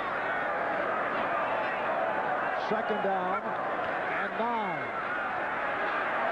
Kelly, incomplete, intended for McKellar, covered by the outside linebacker, Mo Lewis. Well, there's a throw to Keith McKellar, number 84, the tight end, who wasn't beyond the first down marker. He was actually about 3 yards short, and then Kelly tried to force it in because McKellar was covered. Buffalo with a 3rd and 9 from the 26. Kelly able to stand in. It is incomplete. Lofton took the hit from behind, crowd wanted a call on Tony Stargell, but they will not get it. They won't get the call, and there's another flag upfield by where Kelly was, but they won't get the call on Stargell, and you've got to believe that the fans in this case is right. Watch this. Here's 45 Stargell. Is he there before the ball gets there? Watch it, watch it. Yes, he is. This should have been pass interference on Stargell. Personal foul, roughing the passer, number 94 on the defense, 15 yards, first down. This is the second one for Mercereau. Now here's Kelly, throws the ball, but see, he cuts his legs out from underneath him after he throws the ball, going for his knees, and Kelly said, what, are you crazy? Well, yesterday in our conversation with several Buffalo players, they pointed out that there are a couple of players on the Jets that they're very leery of in that type of situation. They didn't name him.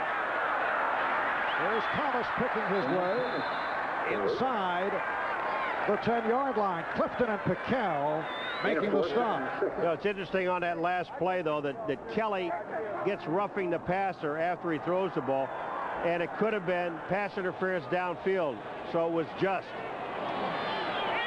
2nd and 6, down at the 9, 8th play of the drive. Thomas danced his way for a couple, but knocked down by Kyle Clifton. 5 minutes gone by in the third.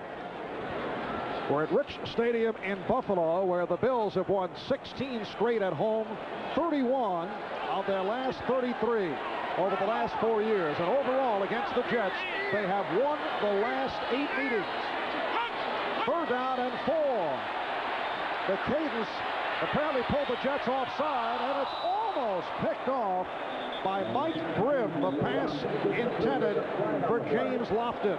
Well, you got offside on the Jets. Then you got James Lofton getting his teeth rattled because Grimm, as the ball goes through his hands, it hit Lofton right smack in the face mask.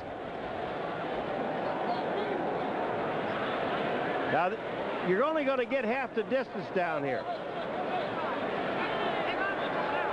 And I'm going to tell you, you know what's really bad is that only, like, the offense is half the distance to the goal line. But if the offense gets Offside, a penalty, number 56 on the defense, this is a half the distance penalty, and it may result in a first down. We will measure. Lagerman's off, he gets back, tries to get back, but they already threw the flag on him. See, there's a half the distance penalty here. But if the Bills get a holding penalty, it'll be a 15-yard penalty back the other way. So they really get cheated out of some yardage. I don't like the call, but there's not much you can do about it. Paul, I think that's a halftime feature down the road. Yeah, well, later on, Bill Parcells may want to pick up on it. I don't know. Costas won't understand it, but Parcells does. No, he won't. Bobby won't. But now, you know, then Lofton gets hit in the mouth with the ball. Grimm almost had the interception again. It would have been for naught. Watch this. Watch Lofton. Watch where the ball hits Lofton. Through the arms. Bang. I mean, that'll... What was that? And they have measured. It appears to be just short. It will be a 3rd and inches down at the 3. Carwell Gardner and Kenneth Davis now in the Buffalo backfield. Well, Kenneth Davis is really a straight-ahead runner. There's nothing fancy about Kenneth Davis, number 23. Watch this, straight ahead. And straight ahead to the end zone.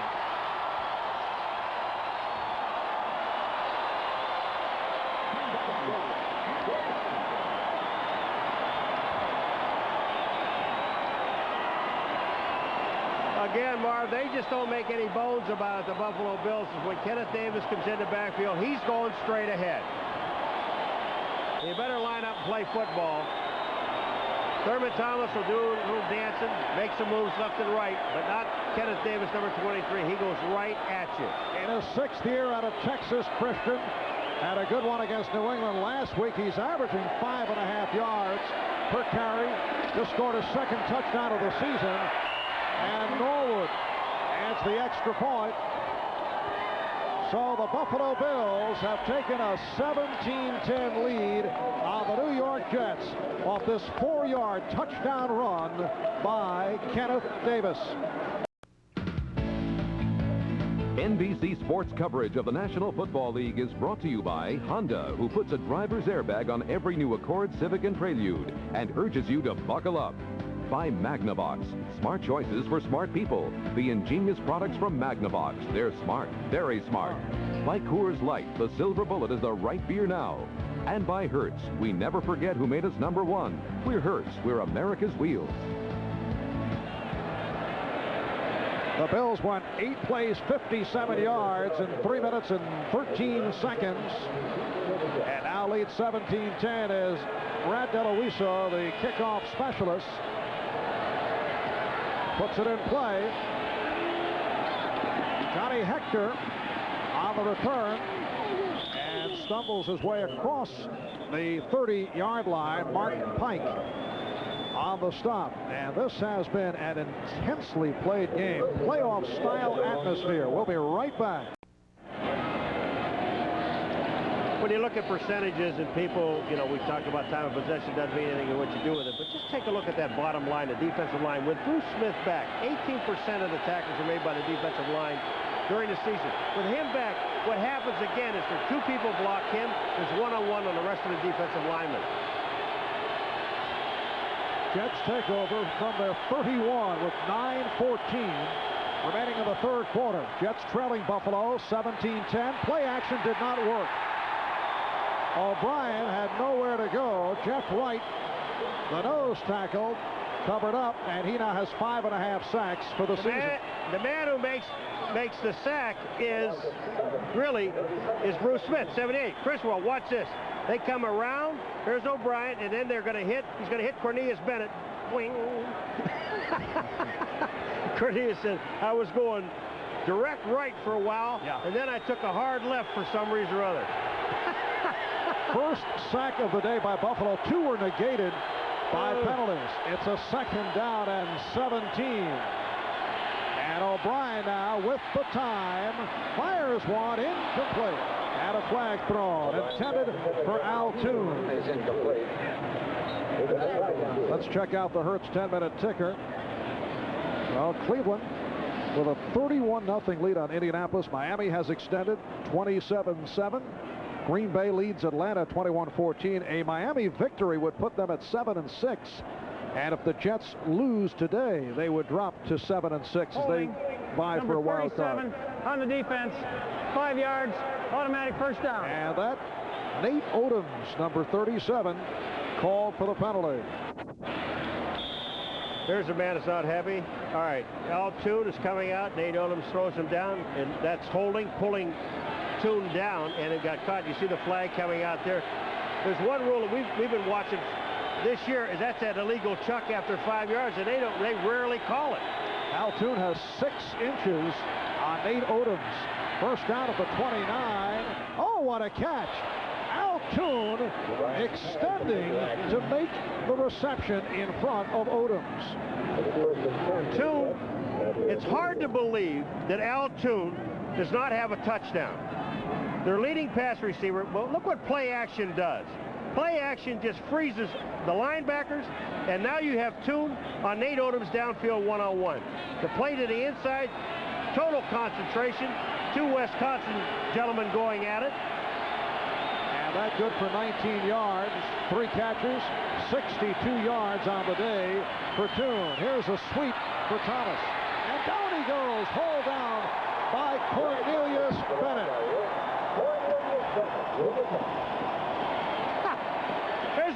There's a different move by Cornelius Bennett, 97. First of all, he's trying to be blocked by Boyer on the outside. Cornelius gets rid of the linebacker, reaches in. Thomas goes down, and then he has this little. Was that it? That's kind of like you're down, not out, but just down.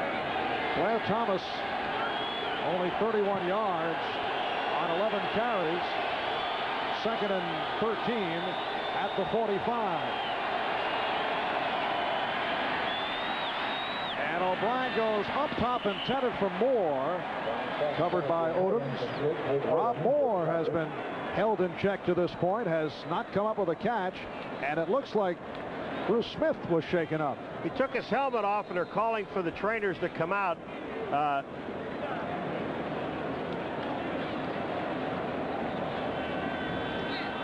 Let's see what happens. Here's Bruce Smith on the outside. Block is there. Excellent block by Criswell on Bruce Smith. He got hit in the eye. And those are not chants of Bruce. He's hearing some boos from the crowd. Bruce Smith, who has had 3 tackles for the day, obviously took a shot in the eye. Bruce making his return today. He did play in one other game in Chicago earlier this season, late September, and told us yesterday he regretted that he forced the issue, that he gave it a shot against the Bears. Mike Lodish has come on for Bruce Smith. The other thing, too, is Bruce Smith, when he came back, did not put a brace on his knee, just taped it up. So obviously the knee is fine. He just got hit in the eye. McNeil and Hector now in the backfield for this 3rd down, 13 from the 45. And O'Brien throws one away. Intended for Moore, but a flag is down at the line of scrimmage. Leon Seals, he's now a referee. He's calling holding.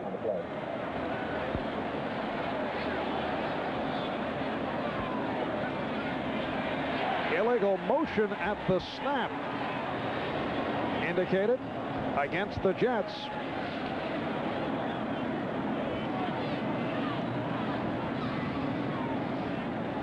Marv Levy in his 5th full season, head coach of the Bills. Number 69 on the offense. The penalty is declined. Call is on Jeff Criswell, the left tackle. And the Bills about to check out the status of Bruce Smith. It's a 4th and 13, and Aguiar has come on to punt to Hicks. It is the 4th punt of the day for Louis Aguiar. 7:04 remaining in the 3rd. The Jets are down by 7.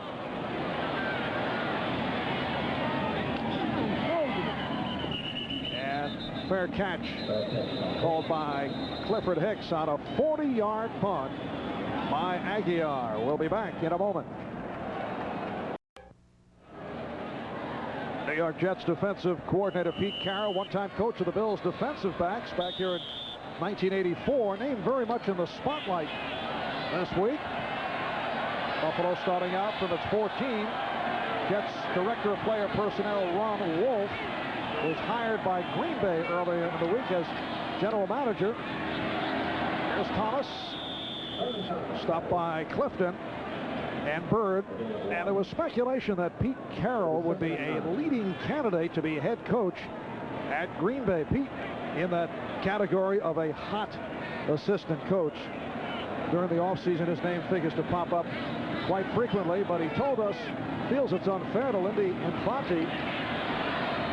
Kelly completes, and then it's coughed up, picked off by Eric McMillan. McMillan twisting his way inside the 10. This ball was tipped before Edwards knocks the ball up in the air, but the ball is tipped. Edwards makes a nice play on the ball because it's tipped back to the outside. Then he hits the ball up in the air with his hand. McMillan is there to make the play. He gets a good block downfield, but watch this move. A little pivot to the inside. That's McKellar, and then finally Andre Reed makes the play. And you think Pete Carroll, the man you were just talking about, is not happy? He wants him to score in the end zone. Enormous break for the Jets. Eric McMillan, who is starting in place of the injured Lonnie Young, continues to be a big play man. So McMillan on the interception goes 33 yards. The Jets in position at 1st and goal, down at the 6. And it's to the ground for Baxter. Finishing the thought on Pete Carroll, he told us that he feels it's unfair to Lindy Infante, and he feels that Ron Wolf will keep Lindy as head coach because Wolf knows that Infante is a good football man, and Infante also lost his quarterback, Don Mikowski. Players have been all over Pete Carroll during the week about the rumors. No truth to the report that he took that shot under the right eye from Lindy Infante. Basketball's a tough sport, you know. Yes, plays a lot of basketball. Here's O'Brien going short. Big rush by Bennett. The pass intended for Blair Thomas.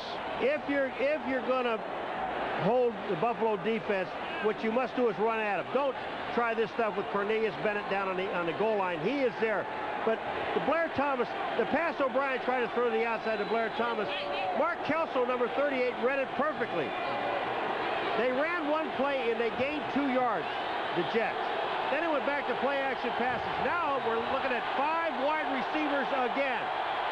Nobody in the backfield with O'Brien. Jets went to this alignment in the first half. 3rd and goal at the 5. And O'Brien tried to run it in. Couldn't find anyone. And then saw the opening, but that was closed by Bruce Smith and Henry Jones. And the Jets are held, and now the field goal unit will come on. It's the same play they ran before, which is a quarterback draw, but you only have is Dale Dawkins in the backfield to block for you. Watch this. O'Brien, there's no place to go. The defense plays it smartly. You spread it out, but you should at least have a back there to run the ball. 23-yard attempt for Leahy, who earlier hit from 19. 5:07 remaining in the 3rd, and Buffalo now leads the Jets by the score of 17-13. Bruce Smith took a poke in the eye earlier. Very novel approach. Looked like he took a beverage, I'm not sure what it was, Paul, and put a solution to his eye. New medical practice being handled by Smith. Water on the eyeball. Edwards and Davis are back, and again a short kick by Aguiar.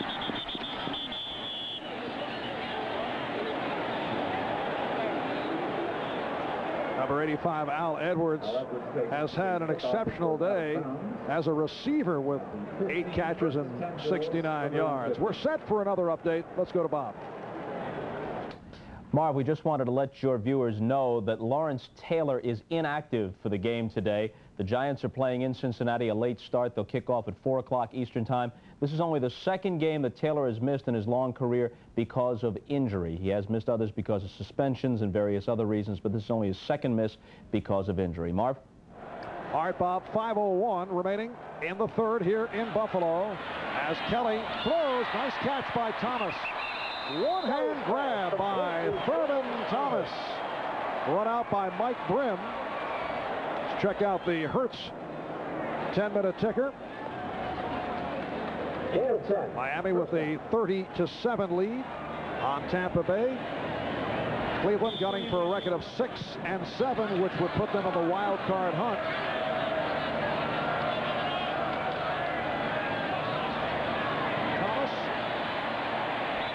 Thurman getting the call on 1st down. Stopped by the middle linebacker, Kyle Clifton. I'm just down there watching Andre Reed get out of the way of Thurman Thomas. He couldn't make the block on Washington, so he just tried to avoid hitting Thurman Thomas. 2nd down 5 at the 30. Off the swing, it is knocked down. Lageman able to get a piece of it. Lageman almost intercepted the ball. He had both hands on the ball and hits him right in the hands. Jim Kelly trying to guide the ball in on the outside, and Lageman was there. Here it comes. Watch this. Watch Lageman. Hits him right in the hands. Nice play by the defense. It is a 3rd and 5. Buffalo with Will Wolford, Howard Ballard at the tackles, Jim Richard, Glenn Parker at the guards. Parker for the injured Davis, and Kent Hull is the center.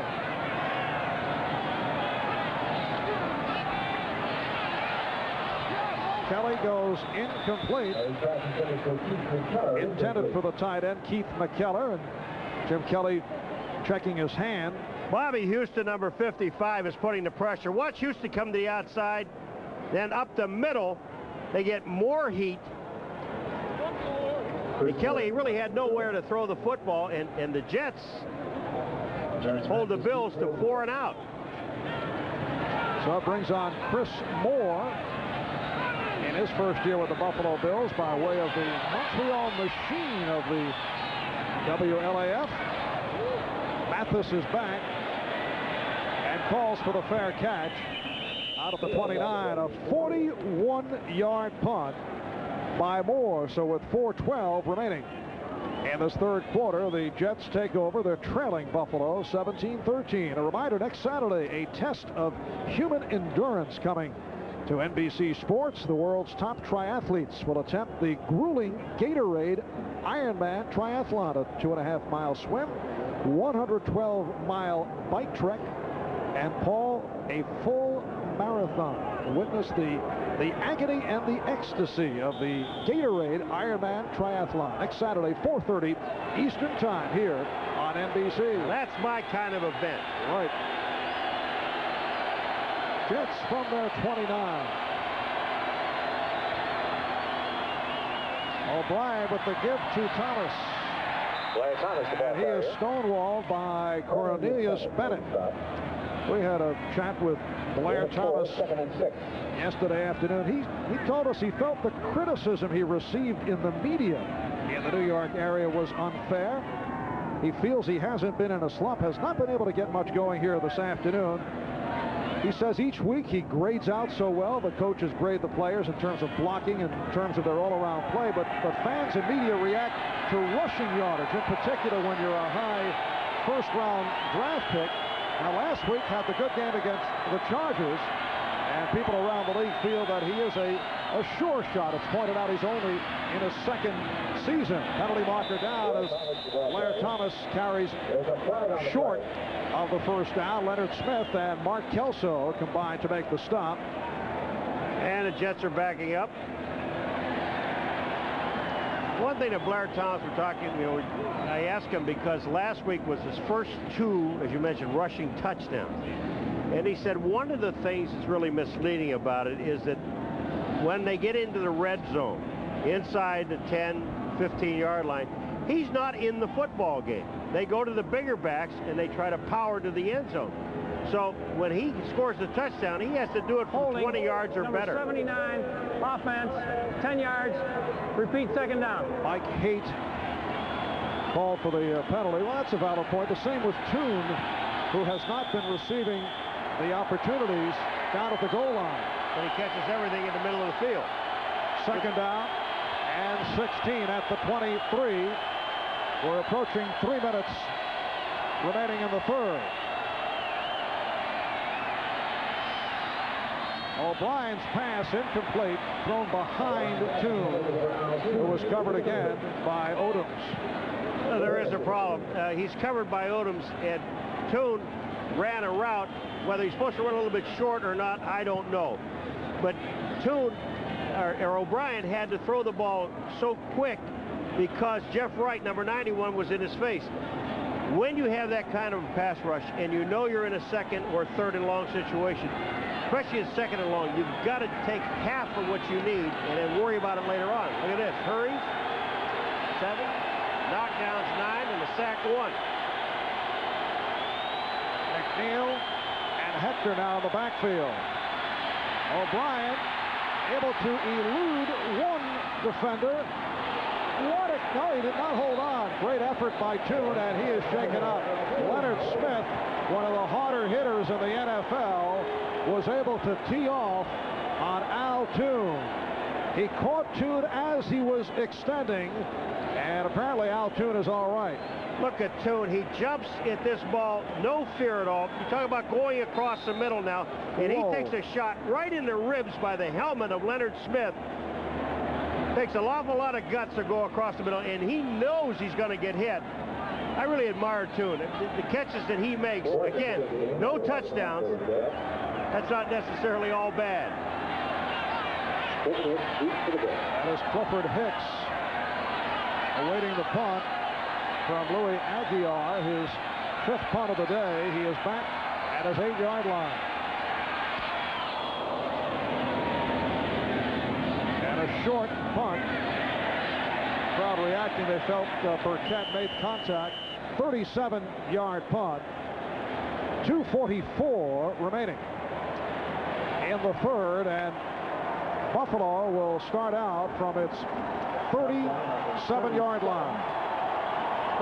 Well, next Sunday, NBC Sports will present more NFL action with a doubleheader. And there is the lineup. Starts with NFL Live, 12:30 Eastern Time.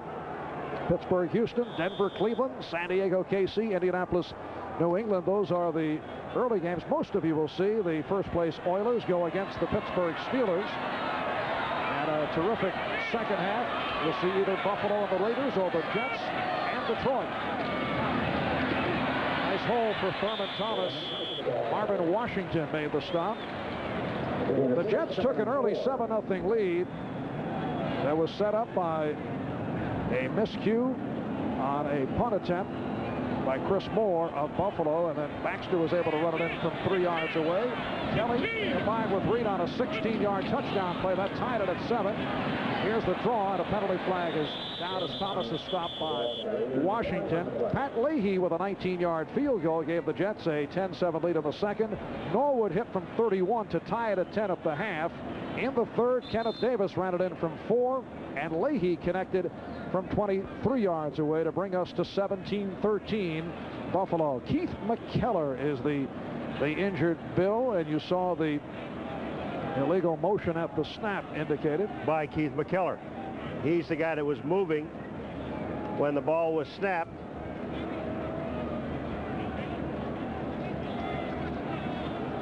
Keith McKellar is this man sitting right over here. He is the tight end, and watch what happens to him. He moves. Ballard moves. Now McKellar, 84, is the guy that's going to get hit, and he just falls over another player, which was Thurman Thomas. Buffalo has taken a timeout. Keith McKellar, in his 4th season out of Jacksonville State, is an exceptional receiver for a tight end, even on deep patterns. You know, they look at McKellar, even though he's 6'4", 245 pounds, as a wide receiver also. I mean, he can play that position. He's got enough speed to get out there, and he's got excellent hands. Besides that, he's a tremendous blocker. They have 2 other tight ends, Butch Roll and Metzelaars, number 88. Pete Metzelaars, Butch Roll is 87. McKellar's coming off. He'll be all right. And is replaced by Pete Metzelaars. Look at the 10-minute ticker. Miami with the 30-7 lead. Cleveland maintaining the big lead on the Colts. And it's Green Bay now 28-14 over Atlanta. Keith McKellar to the sideline with 2:12 remaining in his 3rd quarter. Pete Metzelaars, 6'7", 250-pound tight end, checked in.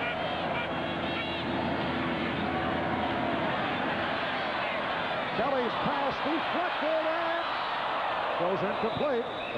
Mike Grimm had a shot at it. The pass intended for James Lofton. That ball was up in the air. Pete Carroll saying, way to go, nice try. That's good. But Brim, number 43, almost gets this ball from the tip up in the air. It goes off of the hands of Andre Reed, off of the hands of Washington, and then into the hands of Brim, and he drops the ball. And here is Chris Moore punting to Terrence Mathis. Just did get it away. And a beauty. Fair catch down at the 11. It is a 48-yard punt by Moore. So the Jets go 1st and 10 out of the 12-yard line. The New York Jets with a record of 7-5, vying for a wild card position. Coming into today, the Jets with a 1-game lead over Miami and Seattle. Miami well in front in their game against Tampa Bay. If they can win, if the Jets lose, they both will be 7 up and 6 down. You know, one of the things we have not seen the Jets do, and I don't know if they'll do it in this particular spot or not, but that's run a screen. When you have that quick a pass rush, a little play action pass and then run a screen off the play action would hold the defense. It probably would work. And O'Brien having some difficulty with the crowd.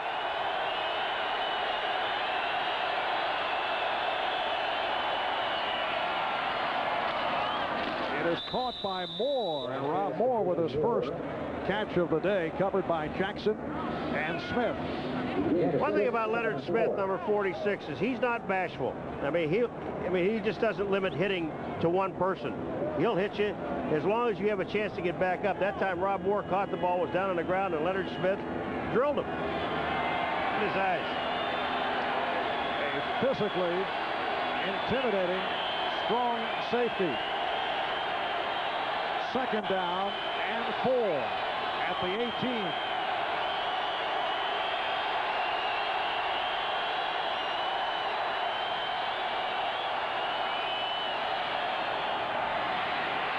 O'Brien incomplete, intended for Moore, covered by Jackson. Rob Moore was telling us yesterday that he has always been a great admirer of Buffalo receivers, Andre Reed and James Lofton. He said he studies their technique. He's enamored with their skill of releasing, getting off the line of scrimmage. In fact, he said Lofton is so adept at pushing off. He says he's able to get away with it. He said in admiration, Moore feels that Lofton is so effective without the officials calling it. I like his attitude. He said he just studies. He studies both Reed and Lofton to see how to get off the line of scrimmage.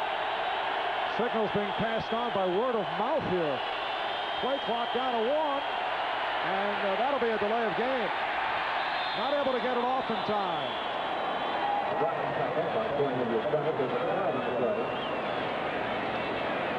Ken O'Brien is having difficulty now communicating the signals.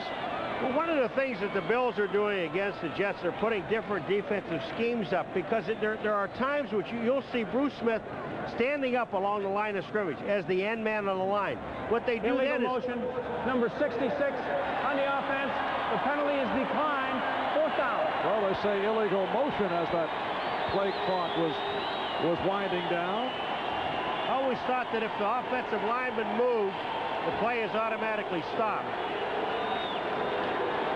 5-yard penalty, and you get on with it. And here's Aguiar getting set to punt from his end zone. Clifford Hicks is back. Let's see if we get the big rush by the Bills. Well, they've got the return on.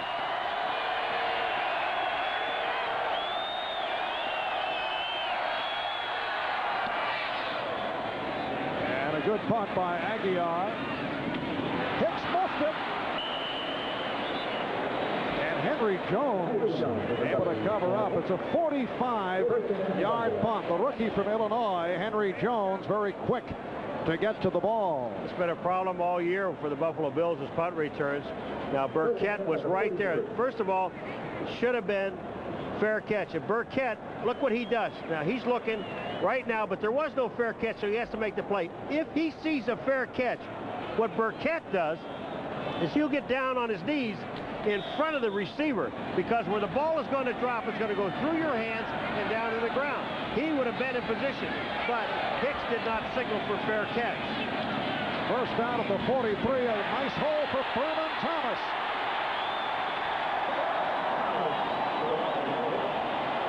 Thomas going for 19 off a burst. He was stopped by Eric McMillan. Notice the last 3 drives of the Bills. Watch Thurman Thomas here up the middle. Just a direct handoff. Washington comes in, does not make the play. That's number 48. And then Thurman Thomas gets downfield. But if you look at the first drive of the last 3, they threw the ball to Thurman on first down. The last drive, he ran it. This time, he ran it. And Thomas has run for 85 yards on 18 carries. That's the end of the 3rd. We'll be back after these messages from your local station. Welcome back to Buffalo, where the Bills are trying to clinch their 4th straight AFC East title, looking to make it a record of 11-2. They come off the loss last week at New England. That stopped their win streak at 5. Thomas. Thurman Thomas once again reeling off yardage, run out by Eric McMillan. So Thomas has exploded on this series. The Jets had a blitz on to the left of the screen. Watch him just jump through the hole. Ken Hall at center just blocks down. They get the blocking there. Thurman Thomas jumps through the hole and then sprints to the outside. James Hasty is there. McMillan is there. I'm going to tell you about, we get a chance when the Jets get the ball again, about their offense in the 3rd quarter. 22-yard run, and this is Kenneth Davis who came on for Thomas. Looked like Thomas hurt his arm. He landed on his arm out of bounds, and then he went to the sideline. Thurman Thomas has got over the 100-yard mark, 19 carries, 109 yards. Let's see one of the trainers, Bud Carpenter, talking to Thurman Thomas, and he landed on his arm. You're absolutely right. When they shake their head, he's all right, he's all right. Now we got a holding penalty, I think, against the Buffalo Bills. Holding number 51 on the offense. 10 yards, repeat first down. I always say he's one of the unsung heroes, Jim Richer, of this Buffalo Bills football team, but that's when you don't want your name called. Jim Richer, the left guard, a starter at that position since 1983, 12th year out of North Carolina State. 1st and 20 at the 25. Buffalo 17, the Jets 13. Davis, that time a little twist right and left. Ball down by Paul Fraze. Kenneth Davis scored a touchdown earlier today, a 4-yard run. He is a slashing style runner. Last year, as Thurman Thomas's backup, ran for 302 yards. Always runs hard, as we have seen. Kelly intercepted by James Hasty. And the Jets take over. Here's another situation. I'm not taking anything away from the Jets defense and James Hasty because he played it so very well. But watch where Kelly tries to force the ball in here to Andre Reed, number 83. Hasty is drifting. He's covered by 2 people. Kyle Clifton, 59, is there. James Hasty was there. Look at Kelly. He's just trying to force the ball in. Defense of the Jets, super defense. Now, let me just tell you something, Marv, about the offense of the Jets in the 3rd quarter. You ready for this? First of all, a total of 23 yards. 3 plays and a punt, 5 plays and a punt, 3 plays a field goal. That was after the interception. 3 plays a punt, 3 plays a punt. Jets take over at the 14-yard line. Brad Baxter. White Green made the stop. The interception by Hasty, his 3rd of the season. Had one last week against San Diego, and Jim Kelly has been picked off twice. That is now 16 interceptions for the season. There's Hasty, who has had a solid year in his 4th season out of Washington State. First down for Baxter and the Jets at the 25-yard line. Jets trailing 17-13. 2 minutes into the 4th. Blair Thomas and the Jets running well. Darryl Talley made the stop. Well, last Sunday, Buffalo, in losing at New England, turned it over 5 times. And once again here today, they're having difficulty in that department. You know, Marvin, I've talked all year long about the big play offense, and they average over 400 yards a game. The only team in the National Football League that does that. But defensively, all year long, the Buffalo Bills have been held in the games by the defense, even though the offense can score. 2nd and 1. Thomas has the first down. Lodish and Talley making the stop on Blair Thomas, who went for 3 yards. So the Jets first down at the 37-yard line. In the 4th quarter this season, that's the story of Ken O'Brien. And notice he has been sacked times. O'Brien has come on in recent weeks. He had back-to-back 300-yard games against the Patriots and the Colts. This has to be considered one of his finest seasons in the NFL. Today has had his problems, but that also due to the pass rush of Buffalo. It's completed to Thomas. Talley on the stop. And Jim Kelly thinking about that last pass that was picked off by James Hasty. I had a chance to talk to Bill Polian, the general manager of the Buffalo Bills, about Jim Kelly, and he asked, and the fans wanted to know why Jim Kelly was not taken out of the New England game last week, because he was having a bad game. They won't even think about taking that man out of the ball game, because if he can have 3 bad quarters and still have 1 quarter that's going to win the ball game for you. Second down and 4. O'Brien had to go short range, has the first down with Baxter. Stopped by Leonard Smith. You have the idea he was looking to pump one downfield, but there was no one open. He was looking to go downfield. There's no question about it. They want to get a score, but they also want to get in range here to get a touchdown. A field goal really doesn't help them all that much. It gets them within a point.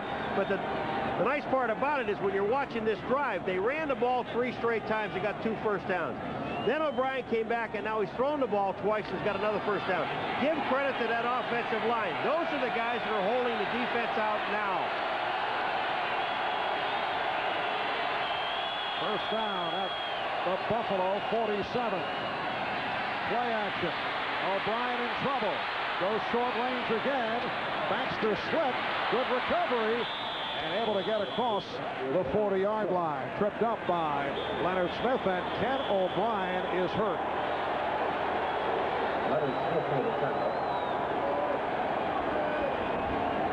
Ken O'Brien made this play happen.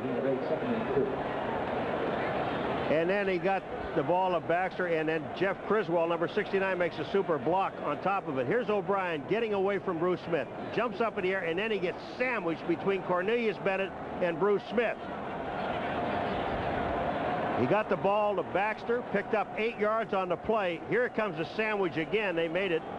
Bang, bang. He goes down. But it doesn't look like anything happened to knee. It may be just a wind knocked out of him. It's easy for me to say. Just got hit by 400 pounds, 500 pounds. Meanwhile, Troy Taylor warming up along the sideline, a second-year player from California, 4th-round draft pick last season, has seen only limited action this year. All right, here's another look at that play. Well, this is the tail end, and well, he goes for the knee, Paul. Well, he puts his hand on his knee. Now, I don't know, they're not looking at his knee. It looked like he just got the wind knocked out of him. He got hit front and back. And like Jim Kelly, he is a very tough individual to knock out of a game. He really is, and the thing about it is that when you see Taylor come in the ball game now, the Buffalo Bills are going to know that. I would imagine the first thing he's going to do is just hand the ball off. Now there's O'Brien walking off. That's why I didn't think it was his knee. I think more than anything else, he knocked the wind out of him. But he has to come out of the game for at least 1 play. Taylor will go in and hand the ball off. Troy Taylor will take over in a 2nd down and 2 at the Buffalo 39 with 10 minutes, 3 seconds to go in this 4th quarter. And the Bills leading the Jets by the score of 17-13. Troy Taylor goes 6'4", 200 pounds. 2nd NFL season. Taking over for Ken O'Brien. Moore in motion. Blair Thomas picks up the first down. Nice run by Thomas. You know, this was by Blair Thomas a very good run, because what he did is he saw Cornelius Bennett coming inside and blitzing to the inside. He just moved back to the outside and picked up the first down. And it looks like Troy Taylor will remain. This is a Jet drive that started on the Jet 14-yard line. It is now first down at the Buffalo 35.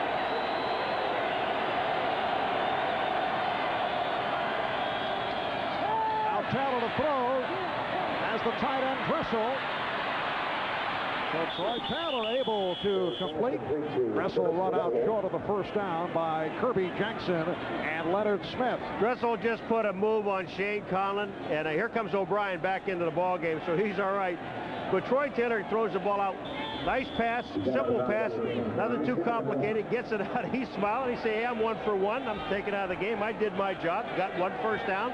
Picked up 9 yards on that play, but Dressel's the guy that made it work. He had Shane Collins' legs all tied up, and Collins finally fell on the ground. 8.5 remaining in the fourth. Second down and 1 as Ken O'Brien makes his return. Moore comes across. Baxter running for the first down. Tackled by Darryl Talley. Brad Baxter gets the call. He's gone 54 yards on 13 carries. And the Jets have a first down at the 23-yard line. Big tight ends are in. Duffy and Maddich. Yes, Trevor Maddich, who calls himself the NFL's fastest 290-pound tight end, coming off that touchdown reception 2 weeks ago. Roger Duffy also checking in for this 10th play of the drive. Tune in motion to the far side. And O'Brien fires. Rod Moore coughed it up. Mark Kelso on the recovery.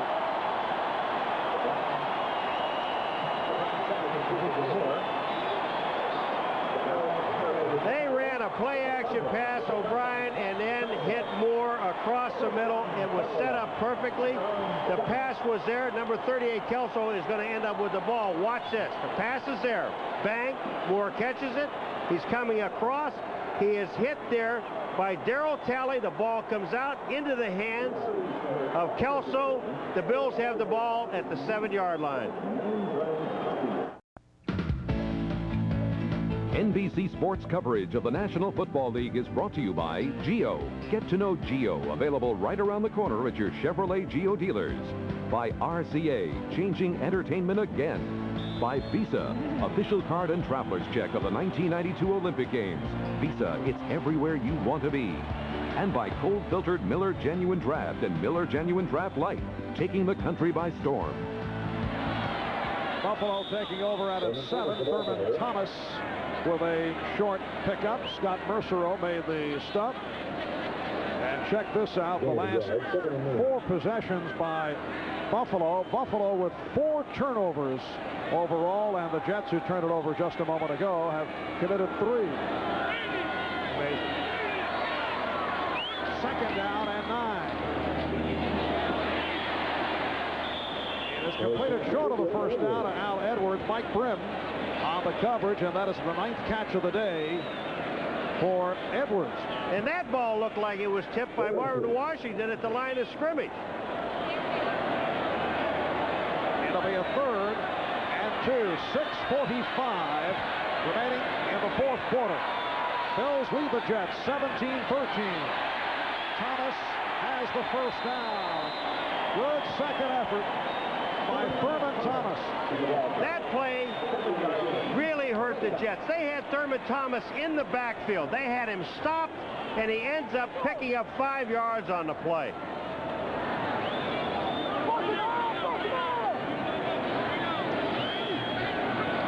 First down at the 22.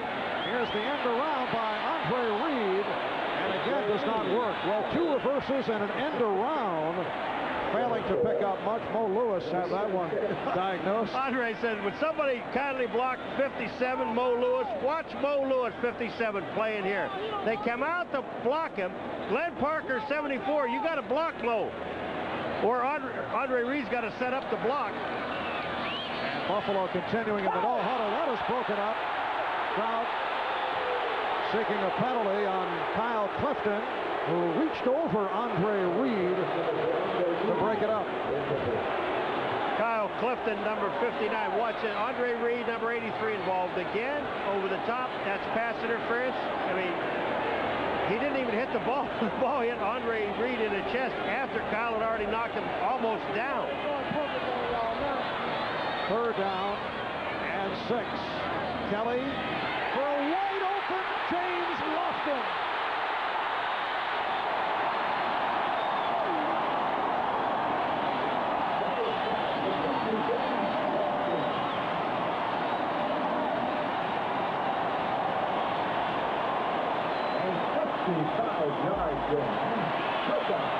An enormous play for the Bills. It goes 54 yards and sets up a 1st down at the Jet 20. Tony Stargell just takes the move. He actually slips when he does. James Lofton beats him to the inside, and Brian Washington, had he not been there, it would have been touchdown. Steve Tasker now split wide to the right. 1st down at the 20. Thomas stopped at the line by Lageman. How big that play was of Thurman Thomas to pick up the 1st down on 3rd down and 5. They had him stopped in the backfield. Pete Carroll knows that, and then one big play. We're talking to Marv Levy yesterday, and he said to us about our big play offense didn't make any big plays against New England. James Lofton just probably made the biggest play of the day. 4.5 remaining. 4th quarter. The Bills 17 and the Jets 13. Thomas finding the hole. Able to move down to the 12. Tripped up by Hasty. It'll be 3rd and 2. It'll be a 3rd down and 2. We are down to 4 minutes remaining in this 4th quarter. Check of the 10-minute ticker. Miami now 33-14 over Tampa Bay. Cleveland has defeated Indianapolis. The Browns now 6-7. And Green Bay leads Atlanta 31-28. Carwell Gardner and Kenneth Davis now in the backfield for Buffalo. Bills letting the clock run down. They're going to have to call a timeout because they're inside 6 seconds to get the play up. They're going to. Kelly is just letting it go. They let 45 seconds run off the clock. First timeout. And the timeout is called. We'll take a break with 3:31 remaining in the 4th. NBC Sports coverage of the National Football League is brought to you by Domino's. Call Domino's Pizza right now and you'll be enjoying a hot, delicious pizza when the game is over.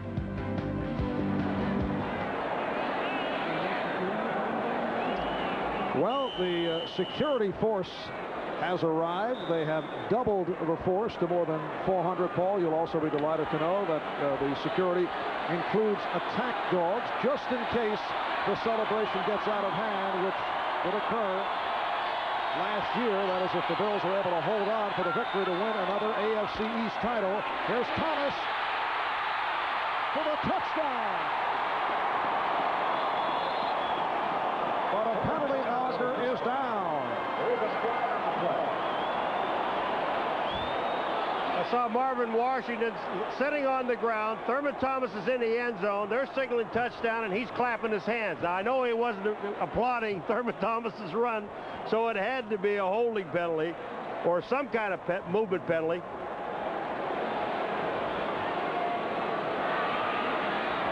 Holding. Number 51 on the offense. 10 yards. Once again, repeat 3rd down. It is the veteran left guard, Jim Richer, called on the penalty. Now, last week against New England, Buffalo penalized only once, but they have been hit by penalties this afternoon, and they have been hurt. 9 penalties, and they've lost 67 yards. Marv Levy is not a happy man. That call sets it back to a 3rd down and 12 at the 22.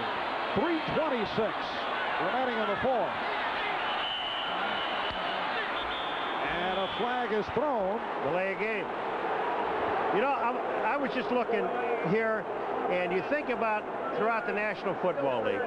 Now, I would not be a side judge or a line judge. I would have to be like an umpire, one of those real deep guys, referee, because you have to pass the bench eventually. Whether you make the call or not. You see that guy stand over there? Now you're going to yell at him. Doesn't make any difference whether he made the call. This guy over here, Barr's been bending his ear for like 40 minutes. And if he has something to say, he's going to say it right to him. It has been a running conversation. Third down, 17. Kelly throws for Lofton. Touchdown!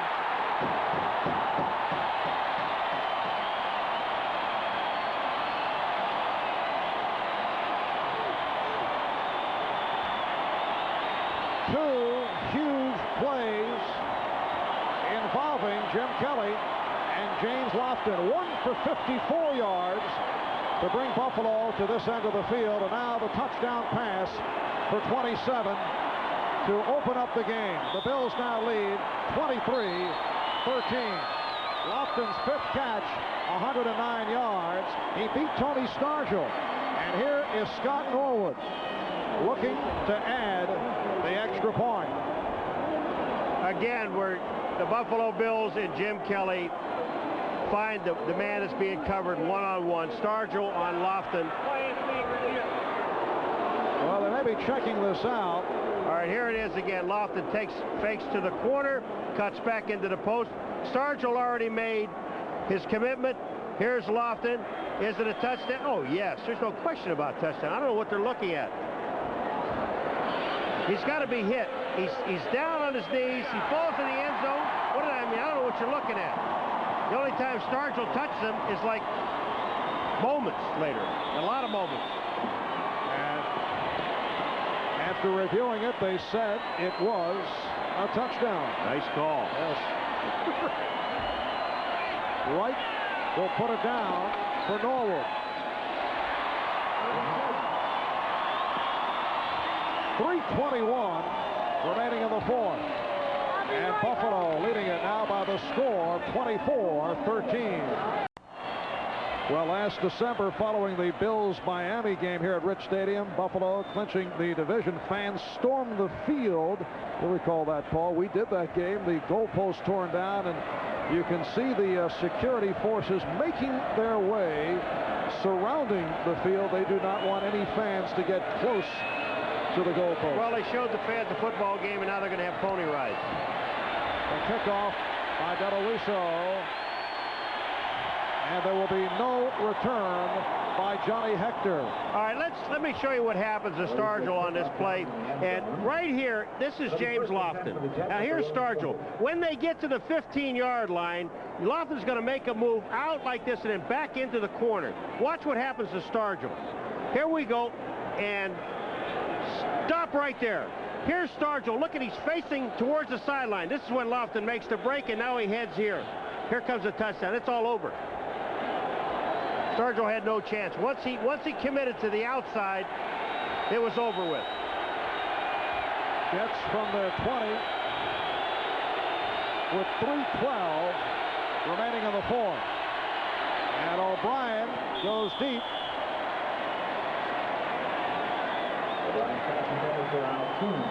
We're set for an update.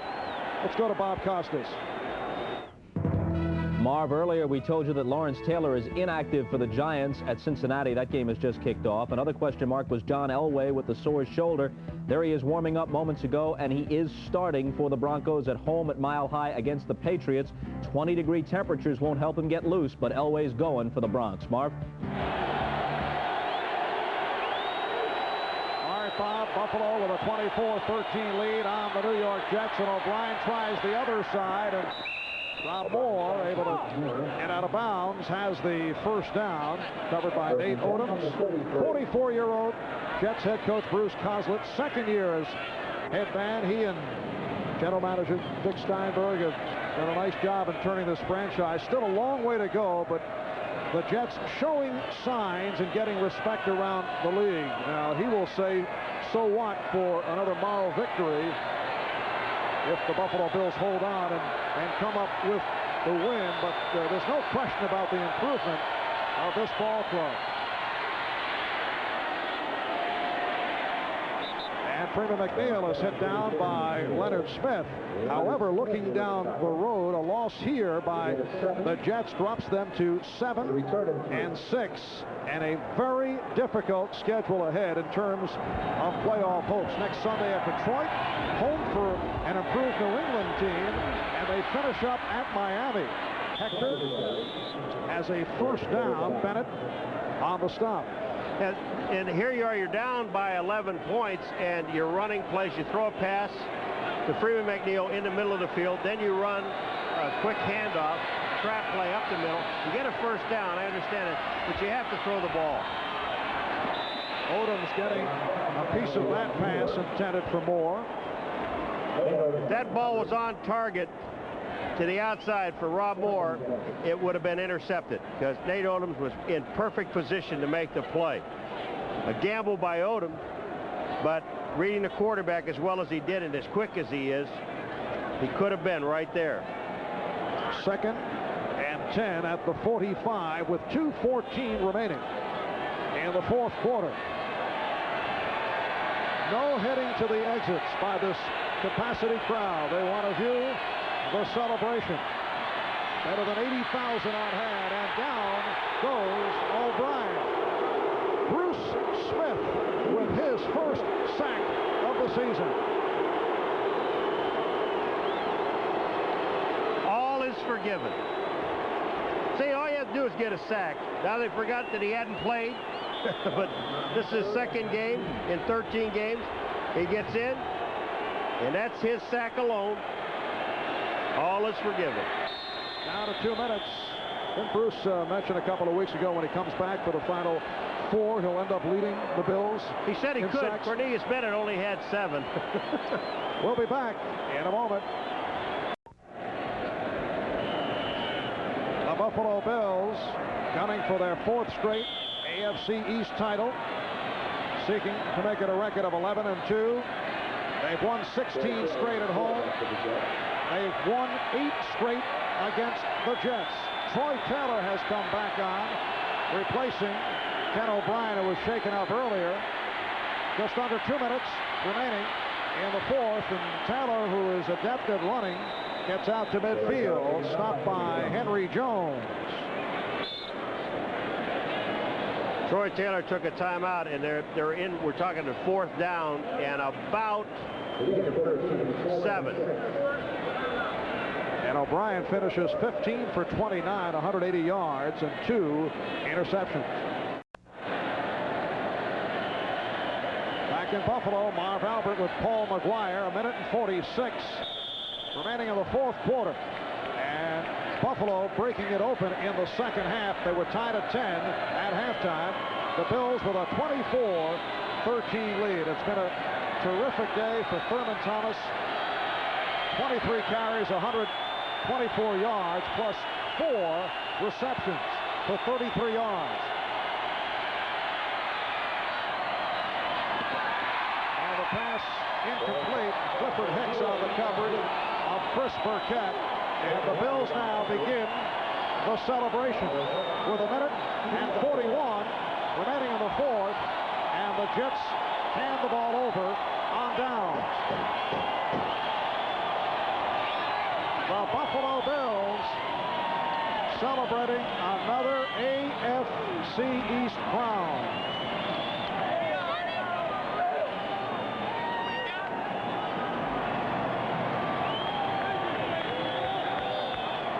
So the Bills will run it out.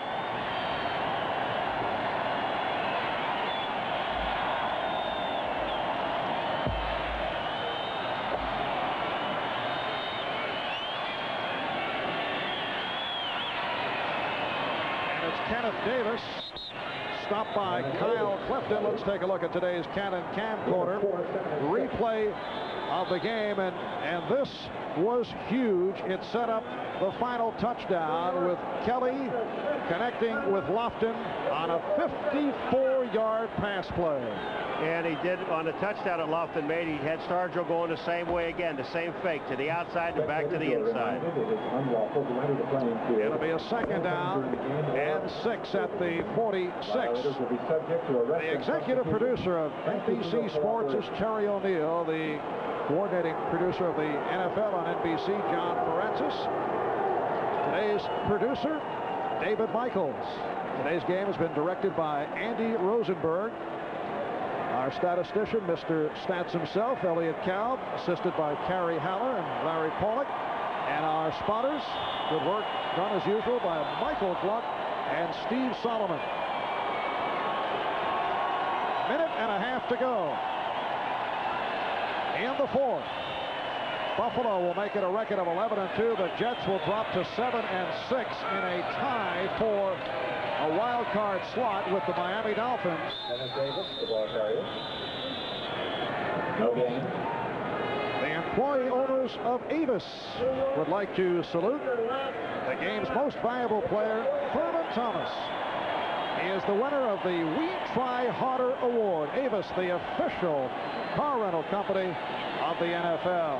Thurman Thomas with 90 of his 124 rushing yards in the second half. And Paul, he accounted for 43% of the Buffalo offense. And you know, when you go back and you listen to Marv Levy yesterday with the thing that he was telling us in the New England game, the big play players didn't make the big play. Today, they did make the big play. James Lofton, 2 great catches and down the field for a touchdown.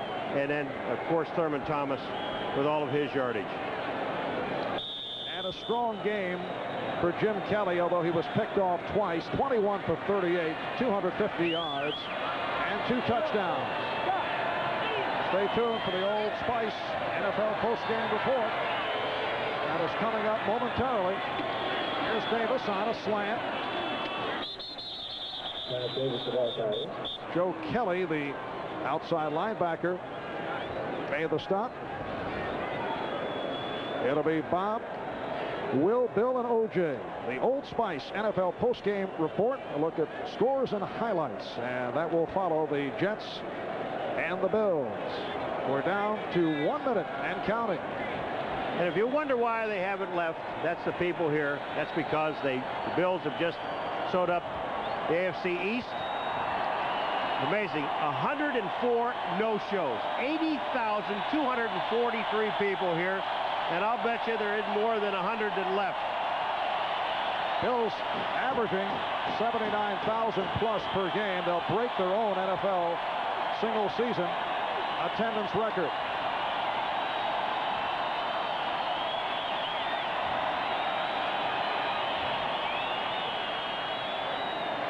So Buffalo will take the delay of game. Clock is stopped with 16 seconds remaining. And a look at our lineup tonight here on NBC. Starting with the weirdest show on television, moving to a new time. That's Erie, Indiana, 7 Eastern, 6 Central, followed by the Torkelsons, Hot Country Nights, and Fatal Friendship.